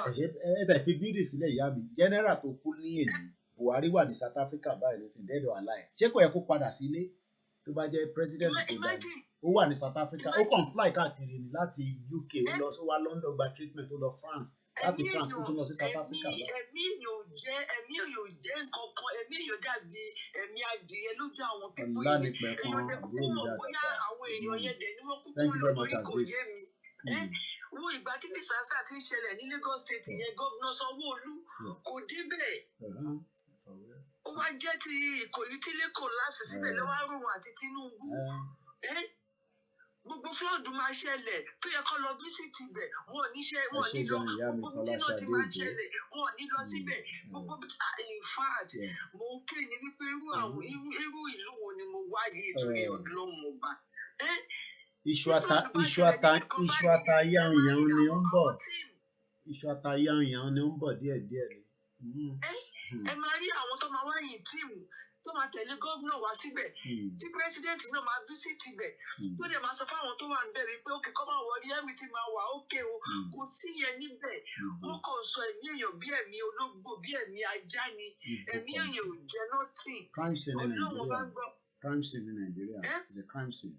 Irú wo nílùú yẹn? It's a crime scene. Ẹ̀dẹ̀ tún sọ wípé 2023 ẹ̀yin tẹ̀ wá níbẹ̀ yẹn orí kẹrù pé bí wàá dúró bá ṣe lọ ẹ̀yìn á ṣe padà sí. Nígbà la ṣe ń ṣó wọn ní pírójẹ́ẹ̀tì tó jẹ́ gigantic lágbàáyé lálẹ́ yìí. Oríṣiríṣi ni wọ́n ń ṣó fún yín lórí Facebook tó yẹ kẹ́ follow up. Ẹ tún lọ ń jójó yà wọ́n fún yín ní rẹ́sì ìdíríkà méjì ìdíríkà kan. Ṣé ìyẹn ka yín ìyẹn yóò yín? Ó yẹ kí wọ́n kọ́ wọn bó ṣe ń pẹja ni. Kò yẹ kó máa fún wọn ó yẹ kí wọ́n kọ́ wọn bí wọ́n ṣe ń pẹja ní gbogbo owó tí wọ́n ń jí gbogbo owó táwọn sẹ́nítọ̀ tí wọ́n ń gbà lóṣù wọ́n lọ fún ráìsì tí wọ́n ń pìwé fún wọn. wọ́n ní FCT minister níbi tó owó tó ṣẹ́kù dé ní FCT ẹ̀gbọ́n tó pè lẹ́ẹ̀kan wọ́n ló dáwó padà fún gọ́ọ̀mẹ̀ntì. Ṣé yàn ń dáwó padà ṣé ó ń dáwó padà ṣé pírójẹ́tì tí wàá pọ́n tó fi ṣe nìyẹn ó dáwó padà. Mo kí ń bẹ̀rẹ̀ kí ń ṣe dáadáa. Wọ́n wá máa ní wọ́n fún wọn ní pẹ́ńsù wọ́n fún wọn ní notebook ṣé kan tó yẹ kán ṣe àbí kán fún kí wọ́n kọ́ àwọn iléeṣẹ́ kí wọ́n fi àwọn èèyàn síbẹ̀ kán jẹ́ kán máa ṣiṣẹ́ kán máa jẹ tourist army kò sẹ́ni tó lè jẹ tourist army níbẹ̀ yẹn. Gbogbo project àti ń dárúkọ ní gbogbo àgbáyé nísìn tó bá parí ẹ̀ tán àwọn Yorùbá máa ṣiṣẹ́ ń bẹ̀ tó ṣe ẹranko. ní tẹ in fact ọ̀rọ̀ Nàìjíríà yẹn in fact ó terrible gbà. Mo jẹ́rìí mo tún like ọ̀rọ̀ yẹn kò sí Ìgbòho kò sí ìbò. Ẹ̀yin ọmọ káàárọ̀ oòjíire ẹ jẹ́ ká lọ sùn oorun mẹ́ta téèyàn ń sùn o ẹ jẹ́ ká lọ sùn o àwọn Fúlàní ti surrounding wa o wọ́n ti jí wa pọ̀ káàkiri gbogbo ilẹ̀ Yorùbá o ẹ wò kán tó kó lọ sí Ondo State ẹ wò kán tí wọ́n gbà lọ́wọ́ wọn. Yàtọ̀ sáwọn yẹn ṣe ìyá wa economy wise Fúlàní ti pa wá. Máyégún mo wo program tó ṣe lálẹ́ àná ó ní ọ̀rẹ́ òun kan pè nígbà téèyàn bá gbé kọ̀ǹténà láti China 40 foot 900,000 naira nígbà tó bá dé kò sówó clearing o pé wọ́n kàn máa bẹ́ẹ̀ gbé láti nígbà tó bá clear tó sanwó clearing tí o ti sanwó clearing wàá ṣe wàá fi 1.2 million gbé dálábà. Exactly. Ṣé business ni? Ẹ máa bẹ́ẹ̀ lọ sí Èkó síbàdàn máa lo almost 8 hours bẹ́ẹ̀ pa àwọn èèyàn pé bọ́lọ́wọ́ máa sọ fún pé àwọn máa ṣe wà lọ́nà. Àná àwọn ọmọ wa tó program tẹ gbogbo yín wò yẹn àwọn ọmọ wa tó lọ Kogi ọjọ́ méjì lọ lòdì títì. Program tẹ wò tó ṣó pé wọ́n lọ ṣe kinní kan àwọn young can ní Kogi náà kò ń ṣe lánàá yìí tó ṣe ní ìjẹta àwọn young can tó lọ ṣe tó lọ inaugurate young can Yorùbá Christian kinní kan ní Kogi 2 days lọ lò wọ́n dẹ̀ ti gbéra láti 8 o'clock láàárọ̀. Kábíyèsí ọba ìyanu láti Èkó tó yẹ pé kò yẹ kó ju 1 hour lọ 45 minutes láti bẹ́gà yẹn sí Ìbàdàn tó gate wọ́n máa lo 8 hours kan tó wọnú Ìbàdàn gbogbo àgùn. Mọ́tò tó gbé wọn àgbákò mọ́tò nìyẹn tẹ̀ kọ́kọ́ break down tí. Ẹ máa wo mọ́tò bí mọ́tò ló ṣe máa rí gbàgùn ẹ jọ èmi ń bẹ̀ yín ọmọ Yorùbá ẹ má lọ dìbò ní 2020 alákọ̀ọ́kọ́ ń bẹ̀ ni wípé Tinubu kì í ṣe ọ̀tá mi o kì í dẹ́ ṣọ̀rẹ́ mi number one ni wípé ẹ wo Tinubu gan bó ṣe rí gan ṣóun gan capable láti sọ pé òun fẹ́ jáde as a president. wọ́n náà ló tán sí wọ́n ní yẹ swaga ní swaga. òun ní kí ni tán sí ẹ wo Tinubu gan bóun gangan fún ara ẹ ṣe wà ẹ wo Tinubu fún ara ẹ ò tí ì bọ́ta kóun fẹ́ contest àwọn tó fẹ́ kú torí ìjẹkújẹ Tinubu tó lè kọ́ mega hospital sí Èkó kó máa gba treatment níbẹ̀ ó ṣe lọ ń ṣe ẹsẹ̀ l'Amẹ́ríkà ṣẹṣẹ̀ ní Germany ṣẹṣẹ̀ ní London. ó ṣe ló bí almost 3 or 4 months ní UK. mega gbogbo project mo ti fi wọ̀n láti ìgbà tá a ti bẹ̀rẹ̀ ní sí kò sí ìtọ́ bẹ̀rẹ̀ ní. níbi tó yẹ kẹ́yìn Yorùbá níbi tó yẹ kẹ́ ti dìde yẹn kẹ́ ti wò ó wípé àwọn pípù yìí ń lò yín ni loser ni wọ́n lò yín ni. Àwọn pípù yìí ń lò yín ni ẹ wo kan tó ṣẹlẹ̀ ní gọ̀ngàn Mákindé ò padà sẹ́yìn kó padà lọ wo àwọn pípù yẹn. Gbogbo àwọn tó ti jábọ̀ tó ti sá lọ nínú prison ní Àmọ́bítáwà over 800 Àmọ́bítáwà báyìí. Over 3,000 ni wọ́n wá báyìí 3,000 plus ni àwọn tí wọ́n ti rí báyìí. Gbogbo àgbàdo ní gbogbo Nàìjíríà ní àní ní Ìbàdàn nìkan 800 bí 600 ló sọnù Àmọ́bítáwà báyìí. Bí àmì ní sẹ́ẹ̀ lómi ti gbà ní mègbà ẹ jẹ́ máa wọ àwọn tẹ́ẹ̀ ń gbà ní sí wọ́n àìpọ́n ara máa wọlé tọ̀bẹ̀ bọ̀ yín lára àwọn tó yẹ pé láti tọ̀bẹ̀ bọ̀ yín lára. Adẹnikẹ́tẹ̀ ní Yorùbá nation ẹ takú ètò ní gàrí ìlú nígbà tó máa fún yín torí ẹ̀wà àtàṣọ ọ̀pá márùn-ún tó máa fún yín ẹ ta gbogbo ọjọ́ ọ̀la àwọn ọmọ yín ẹ dìde àwọn pípù tí wọ́n dìde yìí àwọn bọ́ìsì kan tí wọ́n dìde léni tí wọ́n láwọn ti rẹ́dì but wọ́n need the support. ìbéèrè náà láti sọ pé kí àwọn bàbá fún wa ní kọ́mọ àkáǹtì. wọ́n need the support ẹ jẹ́ ká dìde ká lè support àwọn pípù yìí kó má padà kí ìrẹ̀wẹ̀sì má tún bá àwọn ọmọdé yìí mọ́ kí ìrẹ̀wẹ̀sì aláti máa mú forward ní kò yẹ ká máa mú back bẹ́ẹ̀ni kankan jà àbẹ́ni kankan ta àwa ní ẹ̀sìn ni wọ́n ṣe. wọ́n ní 4 to 5 hours from Berger to Mowe axis 4 to 5 hours. láti Berger dé Mowe. ẹ jẹ́ ká support àwọn ọmọ ìyá wọn ti ready láti ṣe àwọn inet bet wọ́n ní ẹ wo irú báísíkù tí a rà nígbà tí bàbá olóyè Sunday Igboho ṣì wà ráǹdì yẹn mẹ́wàá níbo nìyẹn wà tí wọ́n kó lọ sọ́dọ̀ àwọn kí lorúkọ ti bàbá yìí Ààrẹ Ọ̀nà Kakanfò. wọ́n máa lò kò tó náà ní mélòó ni mẹ́wàá nínú ìjọ tó wà nílẹ̀. ṣé a lè gbáyé ní ṣebí tọ̀dọ̀ ti wà ní ṣebí tí dojú wà nìyẹn. ẹ ti donate yẹn kí lẹ fi gbà fún donate yẹn náà. ok àwọn eléyìí tó donate ní Ìgàngán àbí ibo lọ́tún láwọn kan wà ńkọ́. ṣé tí wọ́n donate fún àwọn ìbàlẹ̀ ń sọ. tẹ́tẹ́ wá ti donate ẹ̀ kò ṣe é ṣe gbà ní kò ṣe é gbà náà. ok àwọn wo ló ń lo àwọn yẹn tó bẹ́ẹ̀ pé àwọn tó ń lò fún Yorùbá nation ní Yorùbá nation náà I don't know mo mọ àwọn táwọn gbé tiwọn fún bọ̀tí tó wà lọ. Ọ̀pọ̀lọpọ̀ àwọn pípù yẹn lọ ń fi àwọn báísíkù yẹn máa ṣiṣẹ́ fún ara wọn tó máa fi gbèrò máa fi gba owó. Ó yẹ ká mọ ibi táwọn àwọn báísíkù yẹn wà. Torí àwọn bọ́ìsì tí wọ́n jáde láàárọ̀ tó ní àwọn lọ háyà báísíkù mẹ́wàá tó gbá àwọn méjì wá sí Ìbàdàn yẹn. Irú àwọn tó ní ìdíyẹ̀bù nìyẹn. Ẹ̀ṣẹ̀ rí ìyàwó ẹ̀jẹ̀ sàn wá fún yín. Project àgbédání kò ń ṣe project kékeré. Ṣẹ́rí ìtẹ̀ mẹ́wàá tẹ̀ ń sọ yẹn mẹ́wàá báísíkù mẹ́wàá. Mo mọ̀ pé báísíkù ta nílé ní 1,000. Mo mọ̀ àìná. Báìkì ta nílé ní 1,000. Báísíkù mẹ́wàá nínú tó wà nílẹ̀. Àwọn pípọ̀ yìí wọ́n nídìí ẹ̀bù gidi gan ni. Ṣé àwọn tó wà ní Kwara máa gbé báísíkù tí wọ́n wá ní? Wọ́n lè gbé báísíkù tí wọ́n wá ní. Àwọn láti ní báísíkù tí wọ́n náà wọ̀ ní. Mọ́tò ni wọ́n nídìí.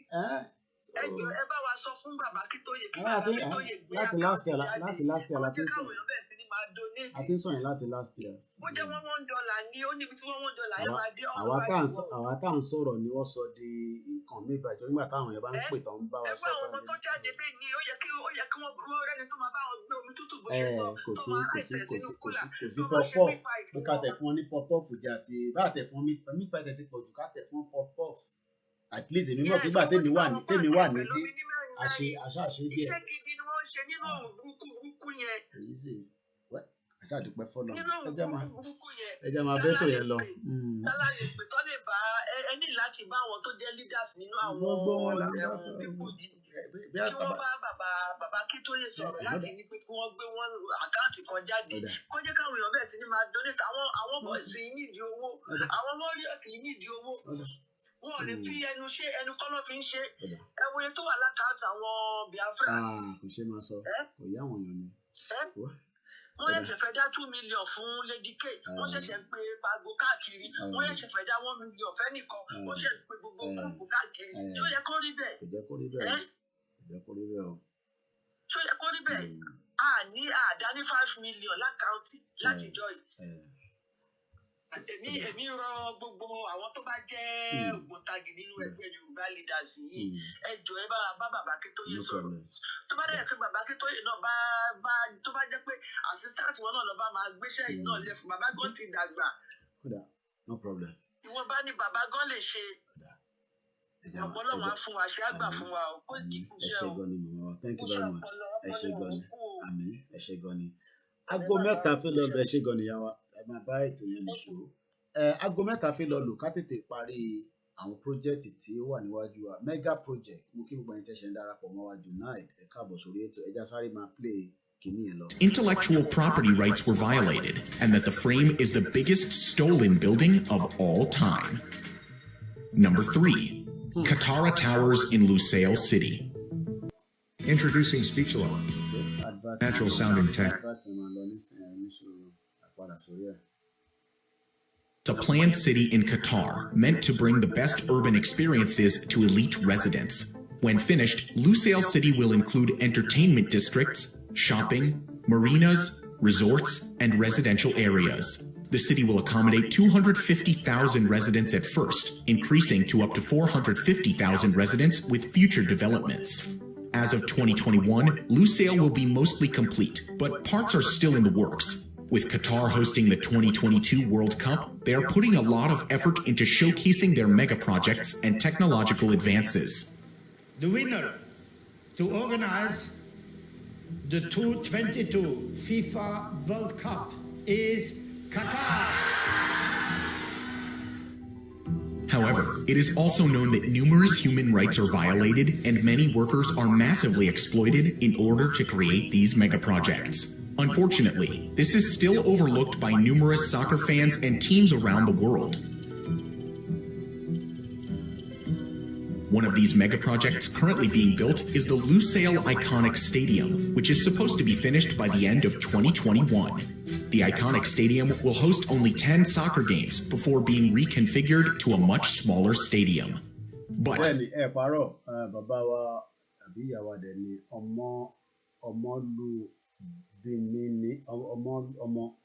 even another group has brought 16 more Okadas. Yoruba Nation is a big project, plus there is no cooperation among the group. Benin, I want to get stuck. You know, I want to contribute. contribute wọ́n ní kọ́ lọ má count wa láti over a year ìyẹn la ṣe fà láti jọ rẹ̀.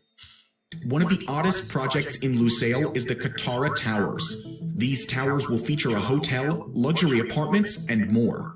The design of these towers makes them strange, but there is a purpose. First of all, the Katara Towers' curving structure brings to mind a crescent moon, a symbol of hospitality in Qatar. The shape is also an iconographic representation of the dual swords on Qatar's national seal. The towers will become a beacon of hospitality and national pride once finished. The project was first proposed in 2014 and should be completed by the beginning of the World Cup in 2022. The total cost of constructing these unique towers is about 2.2 billion QR, or 604 million US dollars. Number 2, Beijing Daqing International Airport. Located on the border of Beijing and Langfang in the Hebei province, Beijing Daqing is the capital's second international airport. Nicknamed the Starfish for its unusual six-spoked design, this airport houses the world's largest single-building airport terminal with a size of roughly 97 soccer fields. At its peak, the new international airport would be able to handle up to 200 million passengers a year. If it reached this... That's the population of Nigeria. In a year, they're expecting 200 million. Capacity, it would become the world's busiest airport. To help with this volume, the check-in process is handled by facial recognition. Passengers... Facial recognition. They are moving to the futuristic. Our machines up here their name. See, Mama wa tó pé 2 months. Baálé wọn ṣì wà ní Nigeria. Tó bá ní business tó operate ní America tó wà, gbogbo yẹn ti get stuck just because of their name. Yes, tabani wọ́n ní need wọ́n kò ṣe lè need for one reason or the other. Fún project tí wọ́n bá ń ṣe lọ nílé nísìn, and it's taking 2 months. Messed up country. May not have to wait in long lines or speak with receptionists to board their flights, since the airport also plans to deploy robot-enabled customer service. Deploy robot-enabled customer service to help passengers as they move through the terminal. In 2012, Beijing's original airport, Beijing Capital International Airport, was reaching its full passenger capacity. The original because people were going to China business to do, our long yawo in China. We're borrowing money. We had so much resources, they were spending it as if nothing in the 80s, stealing all the money. $1 billion. Nigeria, 1984. $1 billion US. Airport can accommodate 97 soccer field. Yes, that's exactly what it means. Design was pushed to its limits, but the demand kept growing and growing. Passenger rates were rising at about 5% per year consistently, and the old Beijing Capital Airport needed some relief. In December of 2014, construction began at Beijing Daqing International Airport. The initial proposition included 9 runways and 600,000 new jobs for the residents of Beijing. 600,000 new jobs for the resident of Beijing. So now imagine we are building a gigantic mega project. Location 9 in Yoruba land.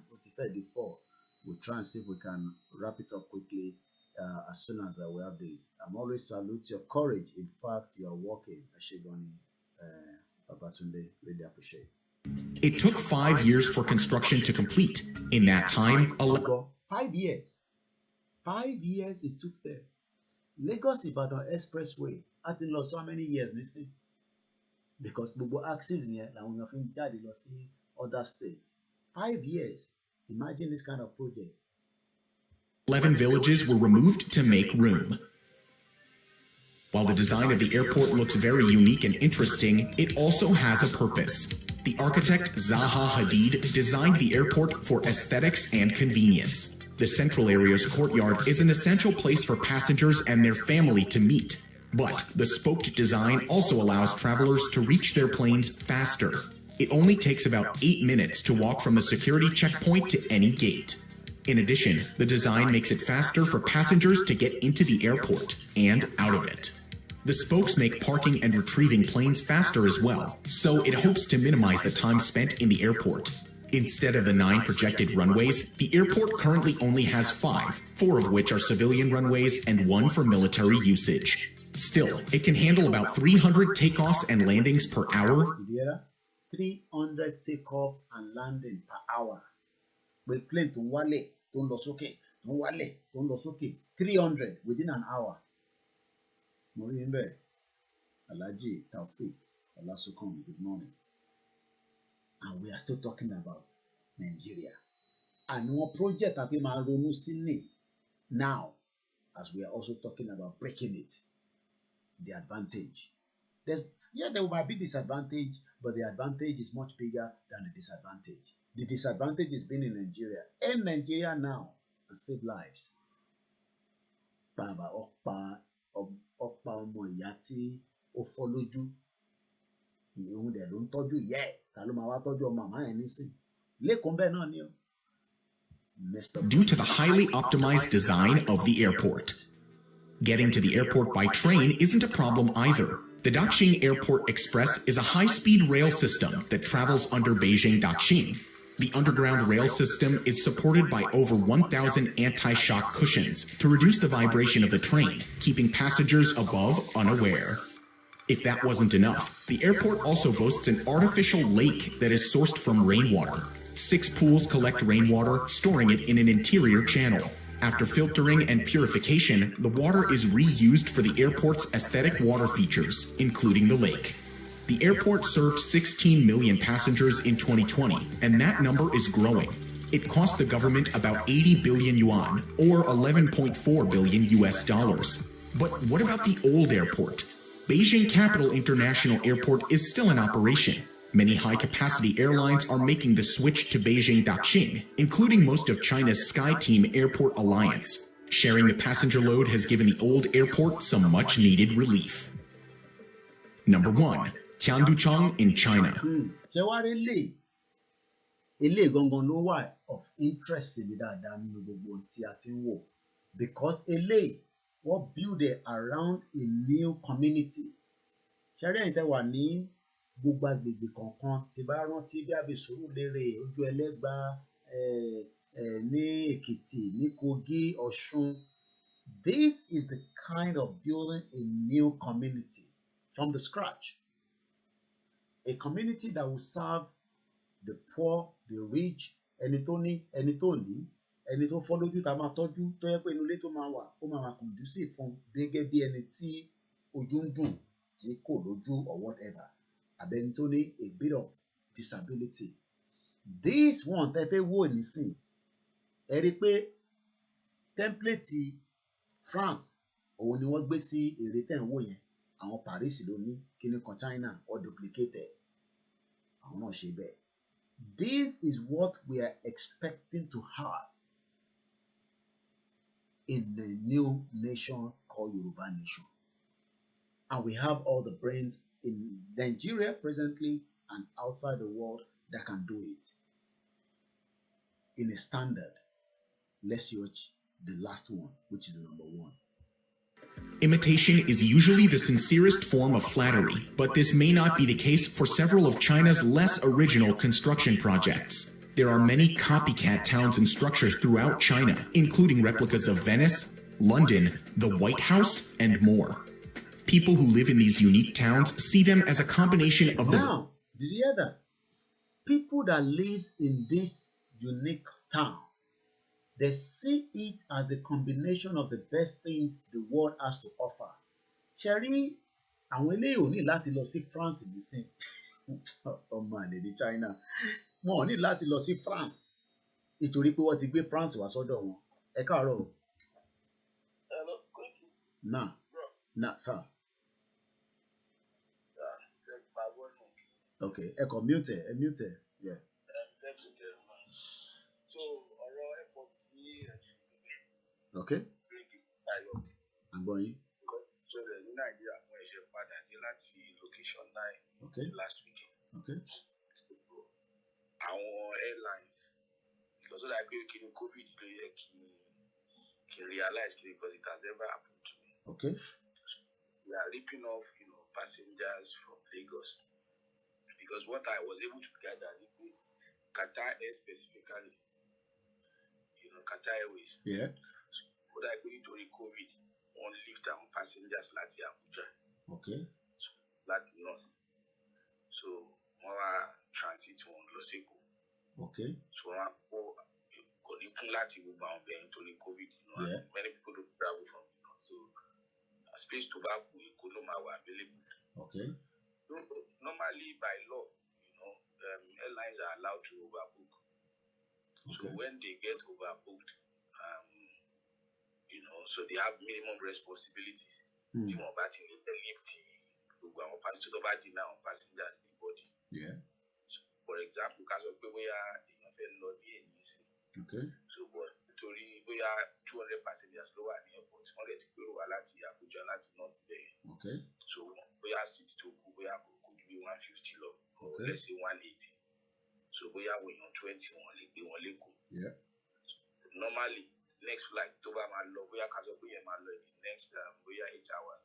Yeah. We after 8 hours or something like that. So normally, once it's more than 2 hours, by law they have minimum responsibilities, towards those passengers. You won't deny the boarding, and denial of boarding, it has to be voluntary, except you want vary and when you volunteer, okay, we'll secede our seat and let other people go.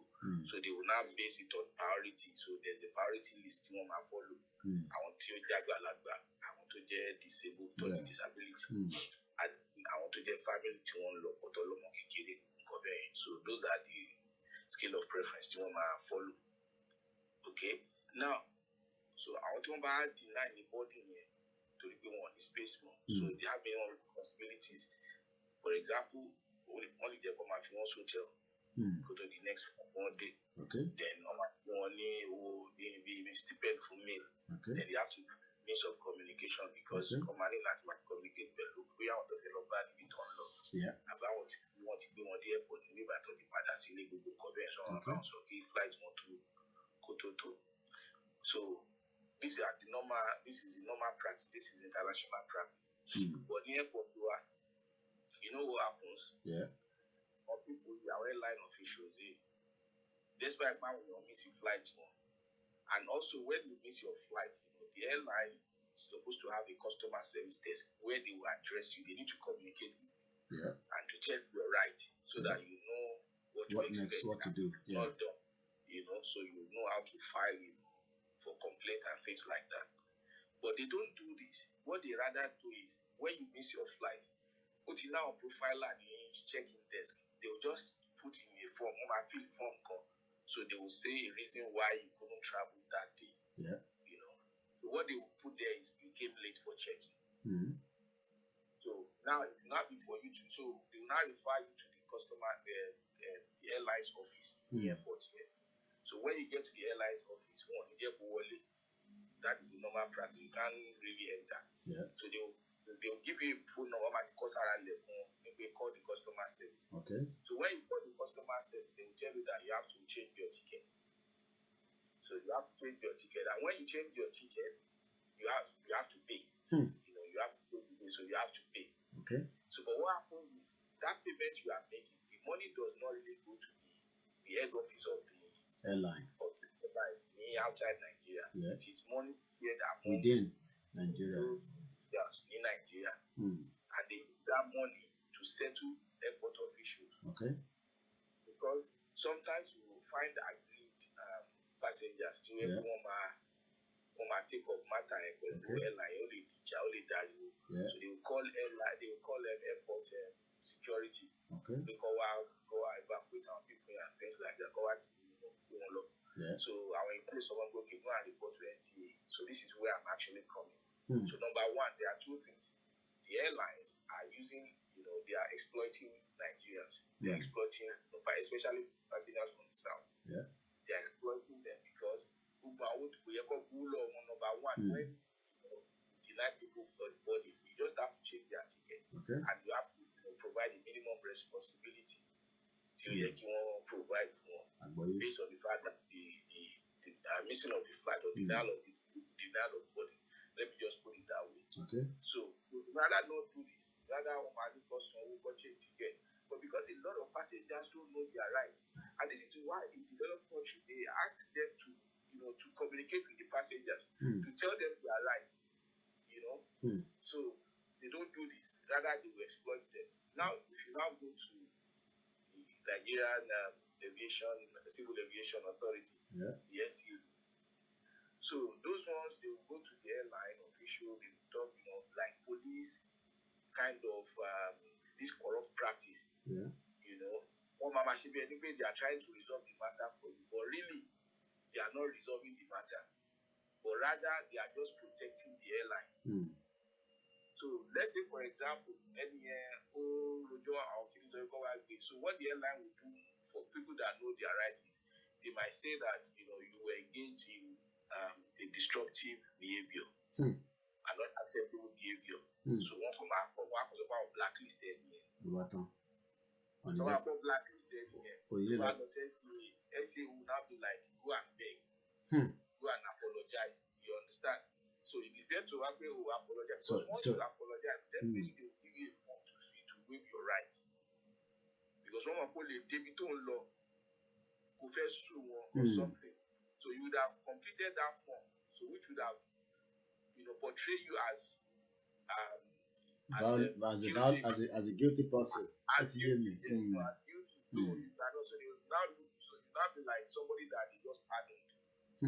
So you won't be able to claim those rights. So this happened to me anyway. So the NCA, so I don't know, maybe we would have if you are able to have a program so that I can explain what NCA did. Okay. Because these are the things I told them that I was going to do. But I'm still giving them time because I've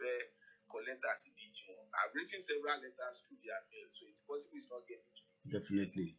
Email in Nigeria, private sector. And not them, I already respond to email. But they will not communicate with you until I started pressing. Okay. And even the communication, I will tell you, it's a long story. Oh yeah. Okay. Maybe when we speak about it, we can see what we can discuss. I mean, there's just quite a lot of atrocity happening every day anyway, but we'll see what we can discuss. So they will ask you to complete their complaint form. Okay. If you do not know, when you complete the complaint form, they might tell you that you cannot have a copy of it. So if you press them, they will let you have a copy, or they will say you should stamp. Because if you complete a complaint form today and you leave the airport and you come back after 1 day or 2 days or later, if they say you did not complete a complaint form, what is your evidence? If you don't have a copy or an acknowledgement, so there's no complaint form completed. Okay. So maybe you have to start all over again. So another thing is they will not be shielding. Normally they have their responsibilities provided by the act that established the organization, but they don't follow this responsibility. They don't follow it. Normally, when there is a complaint, they are supposed to investigate. You understand? And how do they really investigate? They can listen to people around who are present, because they have a lot of officials. On desk, airlines. Yeah. You think that they are airlines officials, but they are not. They have people from NAPO, different kind of all these people around there. We told you corrupt practices or not. Normally, go outside Nigeria, airline ló máa ṣe ògbóṣẹ́ yẹn, wọ́n máa gba baggage wọlé. We are the back office, and NAPO and all of that, but in the front desk, you cannot see other officials from another body or another organization or company. So you complete this form. So they are supposed to investigate or go and check CCTV footage to know exactly what happened, because CCTV were at the airport 24/7. So they are supposed to investigate the matter and know what the airline officials' claims are. If that is right or the passengers, has done anything wrong. So there is this Indian guy who is the station manager of Katara Towers. I have his photo, I have video, a lot of information recorded. So I can share this. All right. Maybe we can have this conversation maybe again, and then we'll see how we can put it together. All right. Okay. So this Indian guy who is the station manager of Katara Towers is like a king god in the airport. In fact, Jordan checking ọmọ bàbá kan ọmọ ẹ lọ sí US student, this guy had to, because what you need to thunder, so they now use all these tricks. Like they put that we need adequate documentation. So they be asking you go and bring this, go and bring that, because a lot of people don't know. So Baba I don't care about to have a because who want no one who are there so but what the last week really don't want to be on buy your buy see people for boy India and here. You know what boy is so full, to be honest.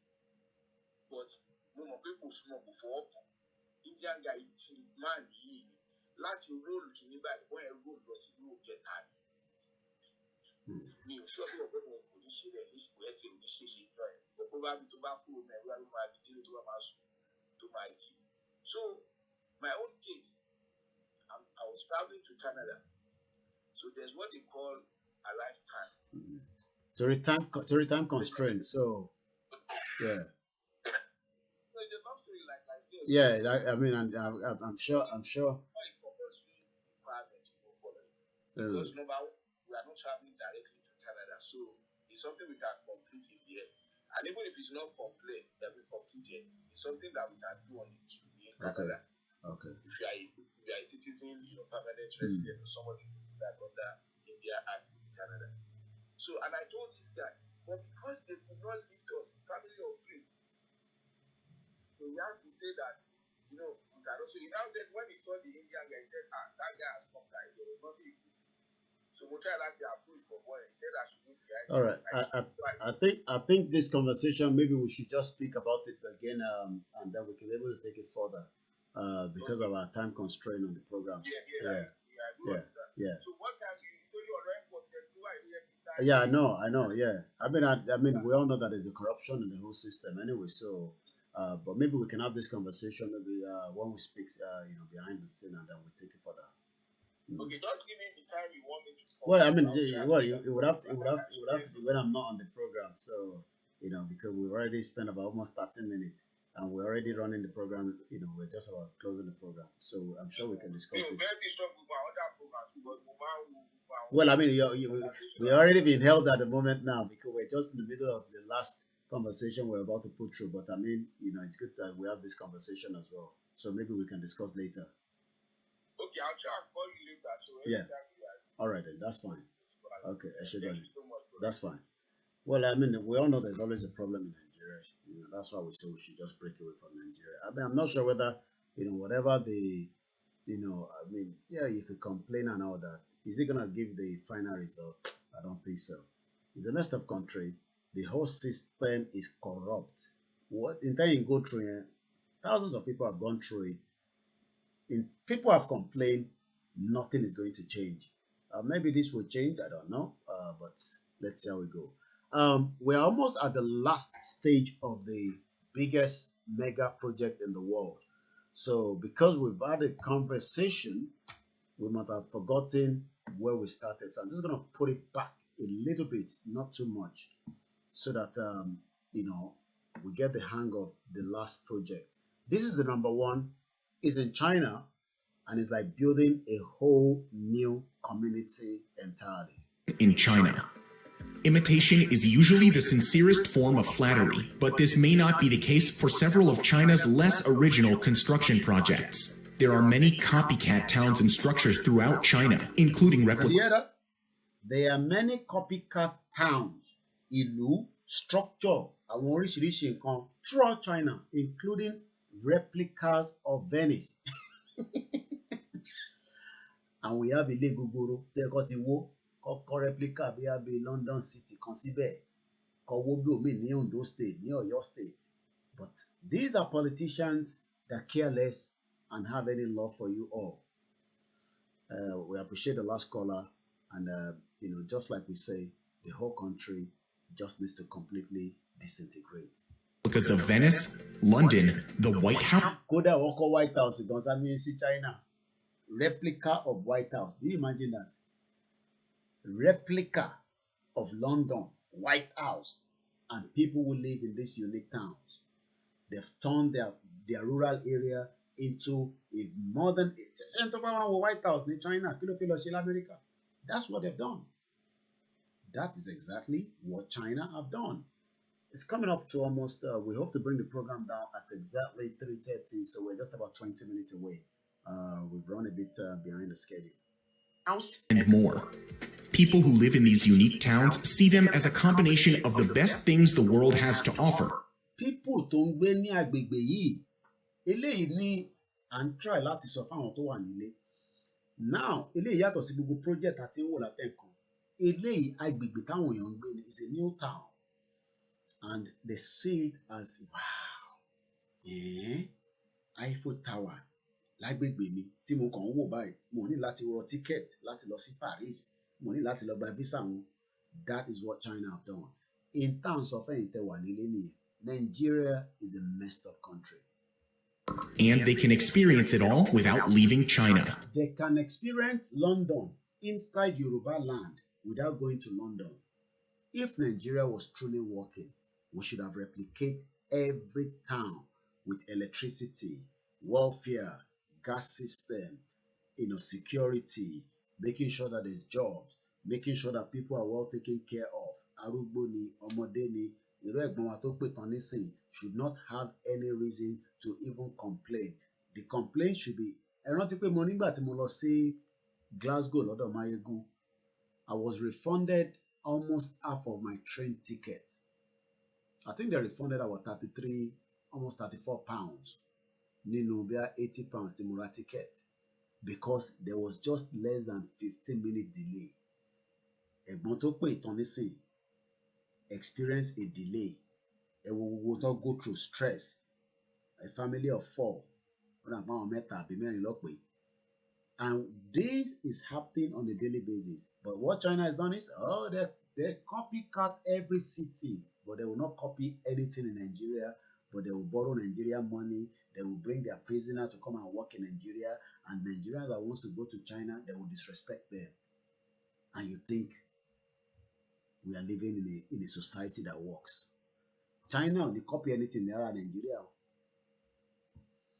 Tianducheng, or Sky City, is another of these copycat cities. Tianducheng,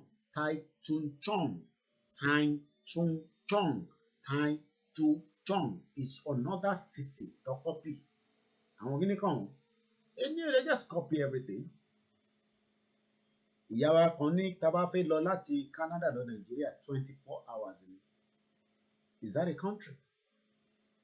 Olariwaju Michael said, we are burning data in Nigeria, please. Then Tianducheng. That's why we try to hurry up people as much as possible, especially so sorry. Is modeled after Paris, right down to the 108-meter tall replica of the Eiffel Tower. China also copied some of the details of Paris, like the lampposts on the street and the layout of the greenery surrounding the central tower.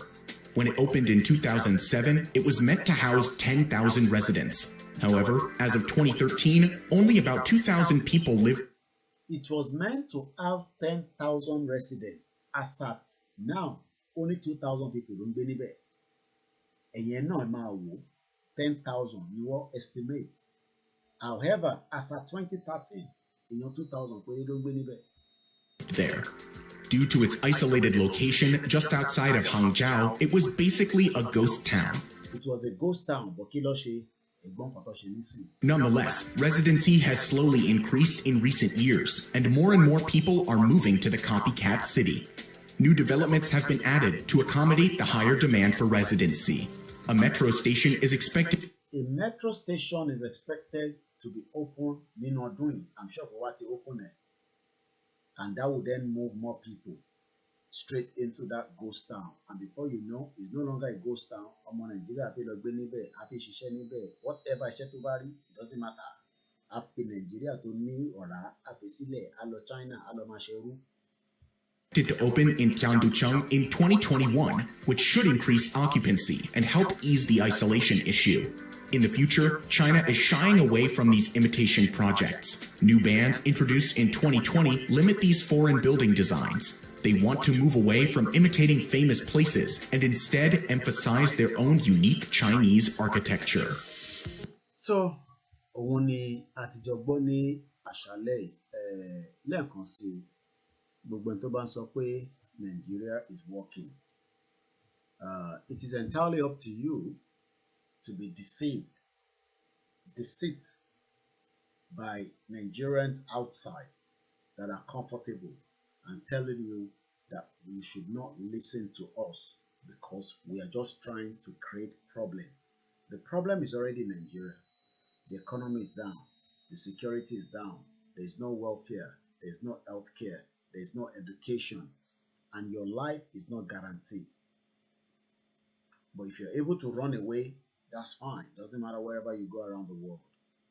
But we can change the things that we are seeing now. We can make it much better by deciding our fate is in our hands. I tell you, go on, that's on anybody. If you're still thinking that it will be okay, you are probably being told it will be okay by those that are giving you the crumbs. We're just about 12 minutes away before the end of the program. 3:30, I'm going to stop the program exactly 3:30. We can decide to go for the key, or you can decide to continue to try to put the bread. Let's get the key and open the door to a new country that we can then start thinking big. Where, imagine the whole Yoruba land is light up, Beluno, 24/7. Then we start thinking big. CCTV hour, satellite ama control, and to fe wole aferi, and to ti wa ninu ile afi da won mo. It doesn't matter who you are. UK knows everybody that lives here. Oh, ba wole illegally, omo ko wa nule. Àsìkò ti tó láti wá gbé ẹni because ó ń ṣe priority fún wọn. And those of you that are waiting that America and all these big countries will come and tell you what to do. Even our own pastor has to say this. This is not that. Sorry, that's not the one we want to play. There's a particular one. I'm just going to quickly see if I can find it. If you're waiting, they've told us that 2023, it's going to be a tough one. But you were waiting for America. This is what America has to tell you. Complete solidarity against this and outrage against what happened in Paris, vis-a-vis what we see in Nigeria, which is truly not, it should not be surprising. Look, what's happening in Nigeria is barbarous. It's horrible. I mean, it's complete madness, yet it's not a priority. The United States unilaterally could do almost anything it needs to do. It would be a long-term effort, but it could be done. And the United States has the capability. All the elements of power, we have those. So why not? It's not a priority. That's the problem. We are committed elsewhere in the world. Black West Africa is not a priority. Very stark, very hard to say, but that's the case right now. And that's the case. We're not priority. Oh, yes, definitely. I do agree. Our Titilayo, that if they're going to have to open an account, it has to be outside Nigeria so that the Nigerian government does not pounce on that account. So it could be open in Germany, in Canada, but that account is needed as quickly as possible.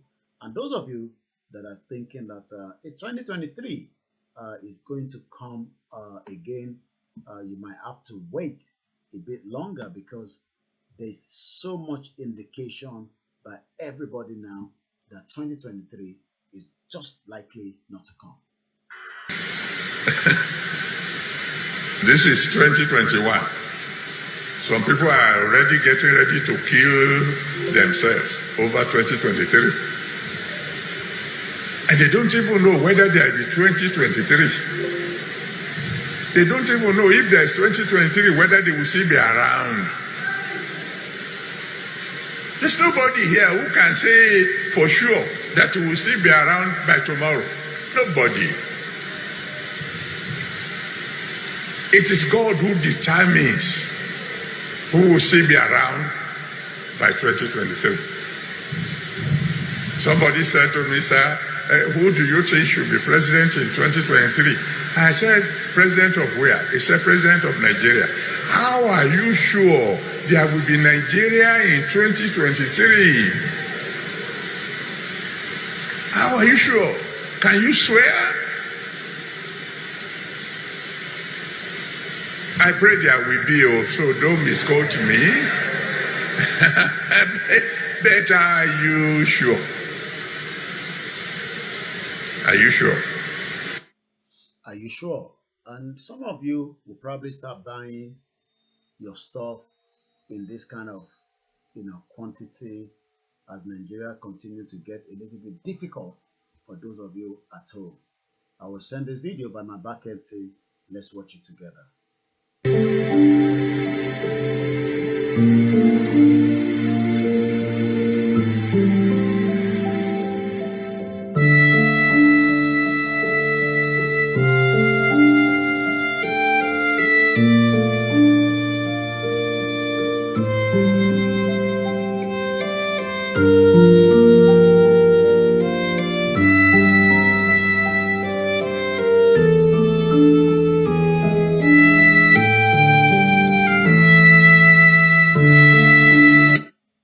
Let's watch that one more time again. So, fáńfààní tẹ́ ẹ bá mọ̀, epo tó rọ sínú inú plastic bag or whatever, it used to be 30 naira. Ó ti di 200 naira. Tó bá yá ẹ̀ ní jẹpo mọ́. Àwa la ní epo, àwa la fún Malaysia lépo. Epo yẹn náà nísìnyí ló wá wọ́n gógó bí ojú ẹja. Ẹ káàárọ̀ bàbá wa Gani Olóyèdé. 30 naira to 200 naira. Ẹ̀pà tẹ́ ń rà ní 5 naira. Ó ti increase sí 50 naira. Increment of 45 naira.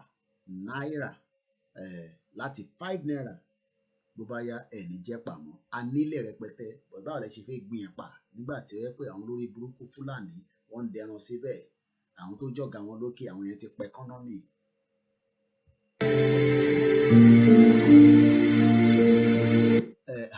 Ṣé àwọn kan tẹ̀sí ń lo ilé Nàìjíríà ṣá àìbí àwọn tó wà òkè díẹ̀ láti 350 naira deodorant ṣúọ̀ tọkùnrin máa ń fi sábẹ́ ó ti di 1,500. Òun àwa máa lọ gbò ní sí nítorí pé èèyàn kọkàn níra mọ́ báyìí.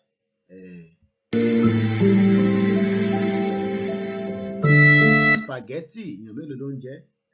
Spaghetti yẹn nísìn tí bá wo ọ̀dọ̀ wa nísìn bí a 10p kò tó 15p tá à ń rà láti 70 naira ó ti di 550 naira. Spaghetti ìyẹn ní Nàìjíríà nylon ẹ ṣe gan ni.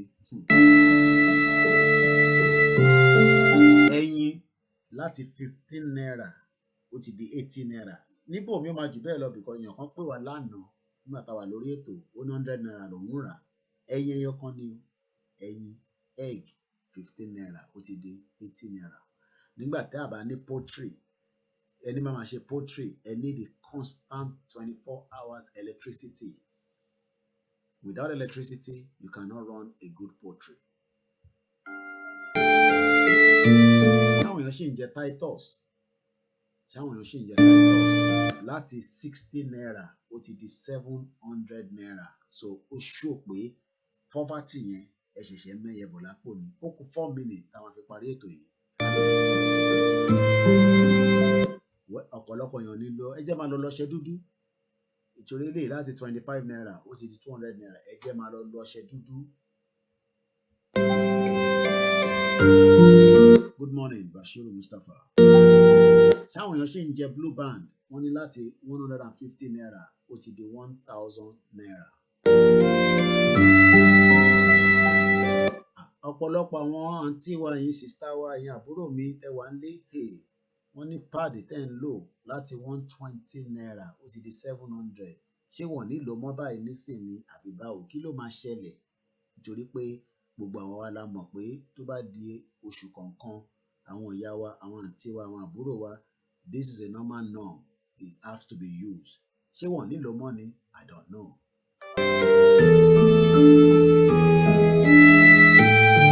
Ọ̀pọ̀lọpọ̀ ní máa fọ́nú mọ́ láti 180 naira ó ti di 600 naira ìyẹn toothpaste. Ẹ jẹ́ máa lọ ra pákò sílé láti máa lò dáadáa. So òun lẹ ti rí yẹn and that again ti bá lọ ṣòwò ní data wa ta máa ń ṣòwò ní gbogbo ìgbà. Data yẹn hasn't changed, it's still the same thing. it tells me that your country that you love so much, called Nigeria. We're just about 3 minutes before the end of this program at the 14th of November 2021. So when we talk about Nigeria, capital poverty of the world, at the moment, 86,674,882 Nigerians are people living in abject poverty. That is the figure. The figure doesn't tell lies. And that I will say, let us end Nigeria so that we can save the lives of millions of people. I like to say gbogbo ẹ̀yin tí ẹ láǹfààní àti darapọ̀ mọ́ ní Ìbàdàn lánàá. Àkí bàbá wa náà, Professor Banji Akitoye, àkí bàbá wa gbogbo ẹ̀yin bàbá tí ẹ ń ṣiṣẹ́ takuntakun in different platforms. Ẹ jẹ́ ká máa rántí pé Adigun àti Alhaji Fatai òkú wọn ṣì wà lọ́wọ́ Federal Government of Nigeria. We need the bodies so that they can have a proper burial right as well. As we are leaving you this morning again, my name is OLAYOMI KOIKI. We hope that those of you that have stayed tuned and those of you that have just joined, you might want to start again. The purpose of tonight's program was to tell us about some of the world's biggest mega projects. We can replicate the same thing. We can duplicate it. We can do it in a way that will be much better for us when we cross the hurdle out of Nigeria. Those of you still trying to save Nigeria, I hope by the time Buhari finish in 2023, that EPA that is 50 naira will probably be about maybe 500 naira. Then you would understand what we are saying. You can disagree with us, that's fine. But one thing is, even a Yoruba man cannot change what the Hausa Fulani have created to make sure that we will be suppressed as the Yoruba people. And they don't want us to progress as Yoruba people. I greet everybody. Freedom is for everybody. Free Mazi Nnamdi Kanu. He hasn't committed any offense. Free all the detainees. Free Omoyele Sowore. He's not a criminal. Likewise, Chief Sunday Igboho is not a criminal. Stop threatening those at home and stop bullying them, Federal Government of Nigeria. My name is OLAYOMI KOIKI. Have a very good morning. Bye for now. And this video will be the last one, and I'm sure you know that is the one that is giving all the politicians sleepless night. Bye for now. Navy blue check. Jakamo. Jakamo. Jakamo. Jakamo. Jakamo. That's it, bro. That's it, bro. You know, one that you are confused. The love is too much. The love is